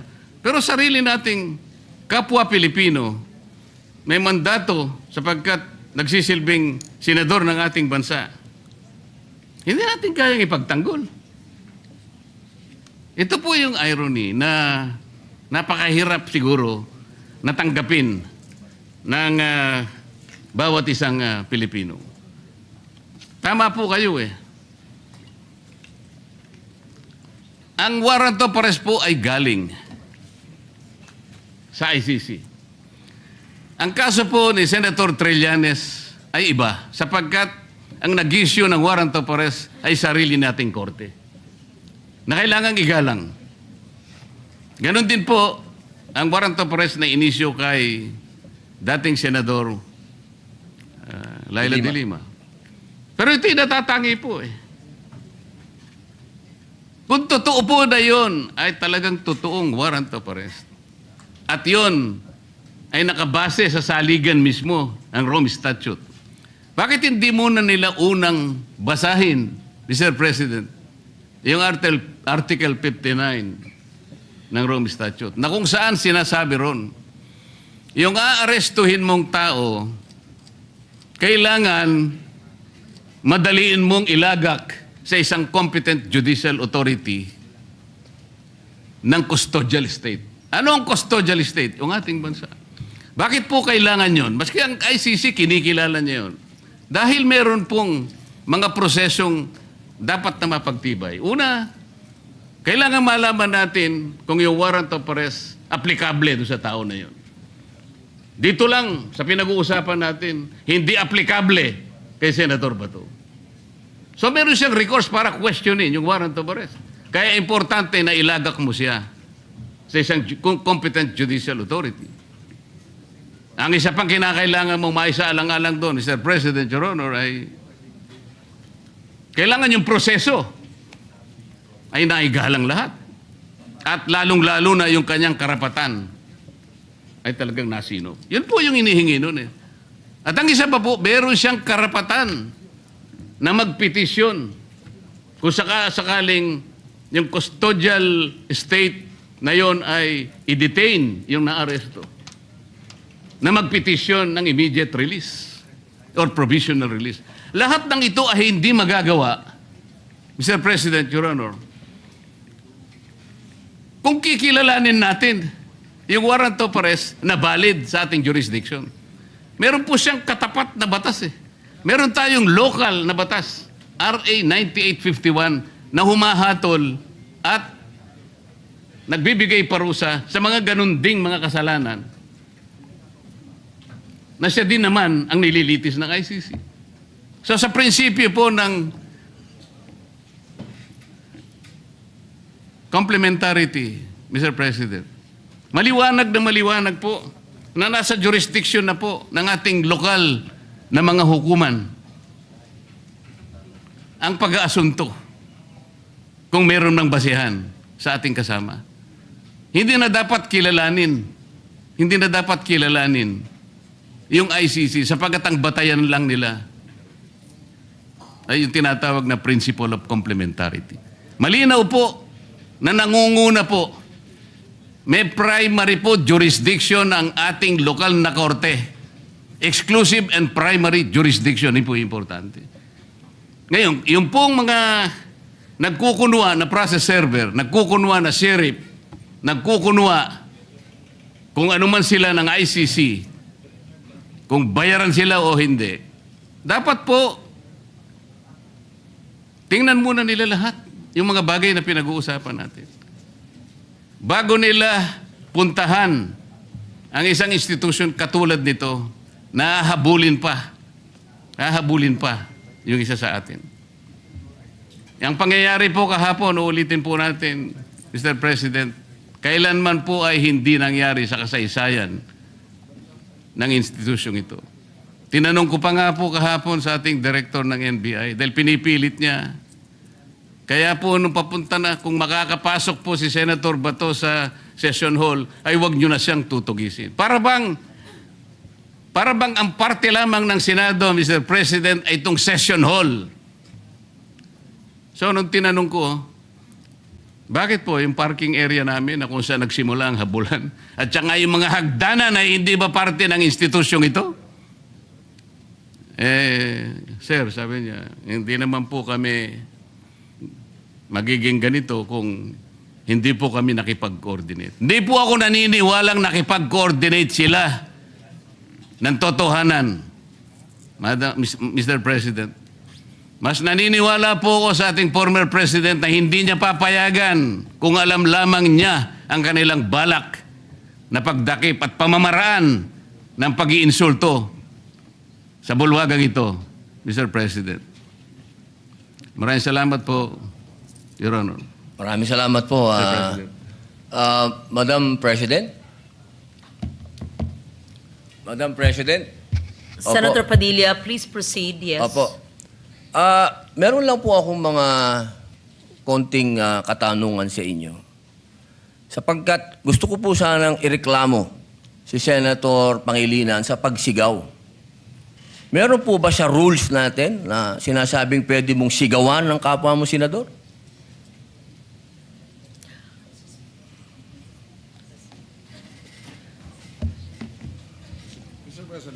Narinig ko yung malakas na boses ni Senator Kiko Pangilinan. Alam ko na si Senator Pangilinan ay dating galing sa broadcasting, baka nag-modulate. Maari po ba tayo ay mag-suspend muna para pag-usapan yung malakas na boses at wari pagsigaw ni Senator Pangilinan? Excuse me, nasa akin po President, yung floor. Senator Padilla has the floor. The chair is answering the question of Senator Padilla. Session is suspended. So hanggang dito lang tayo mga tol. Maraming salamat sa panonood at patuloy na suporta. God bless you sa inyo lahat at hanggang sa muli. Paalam!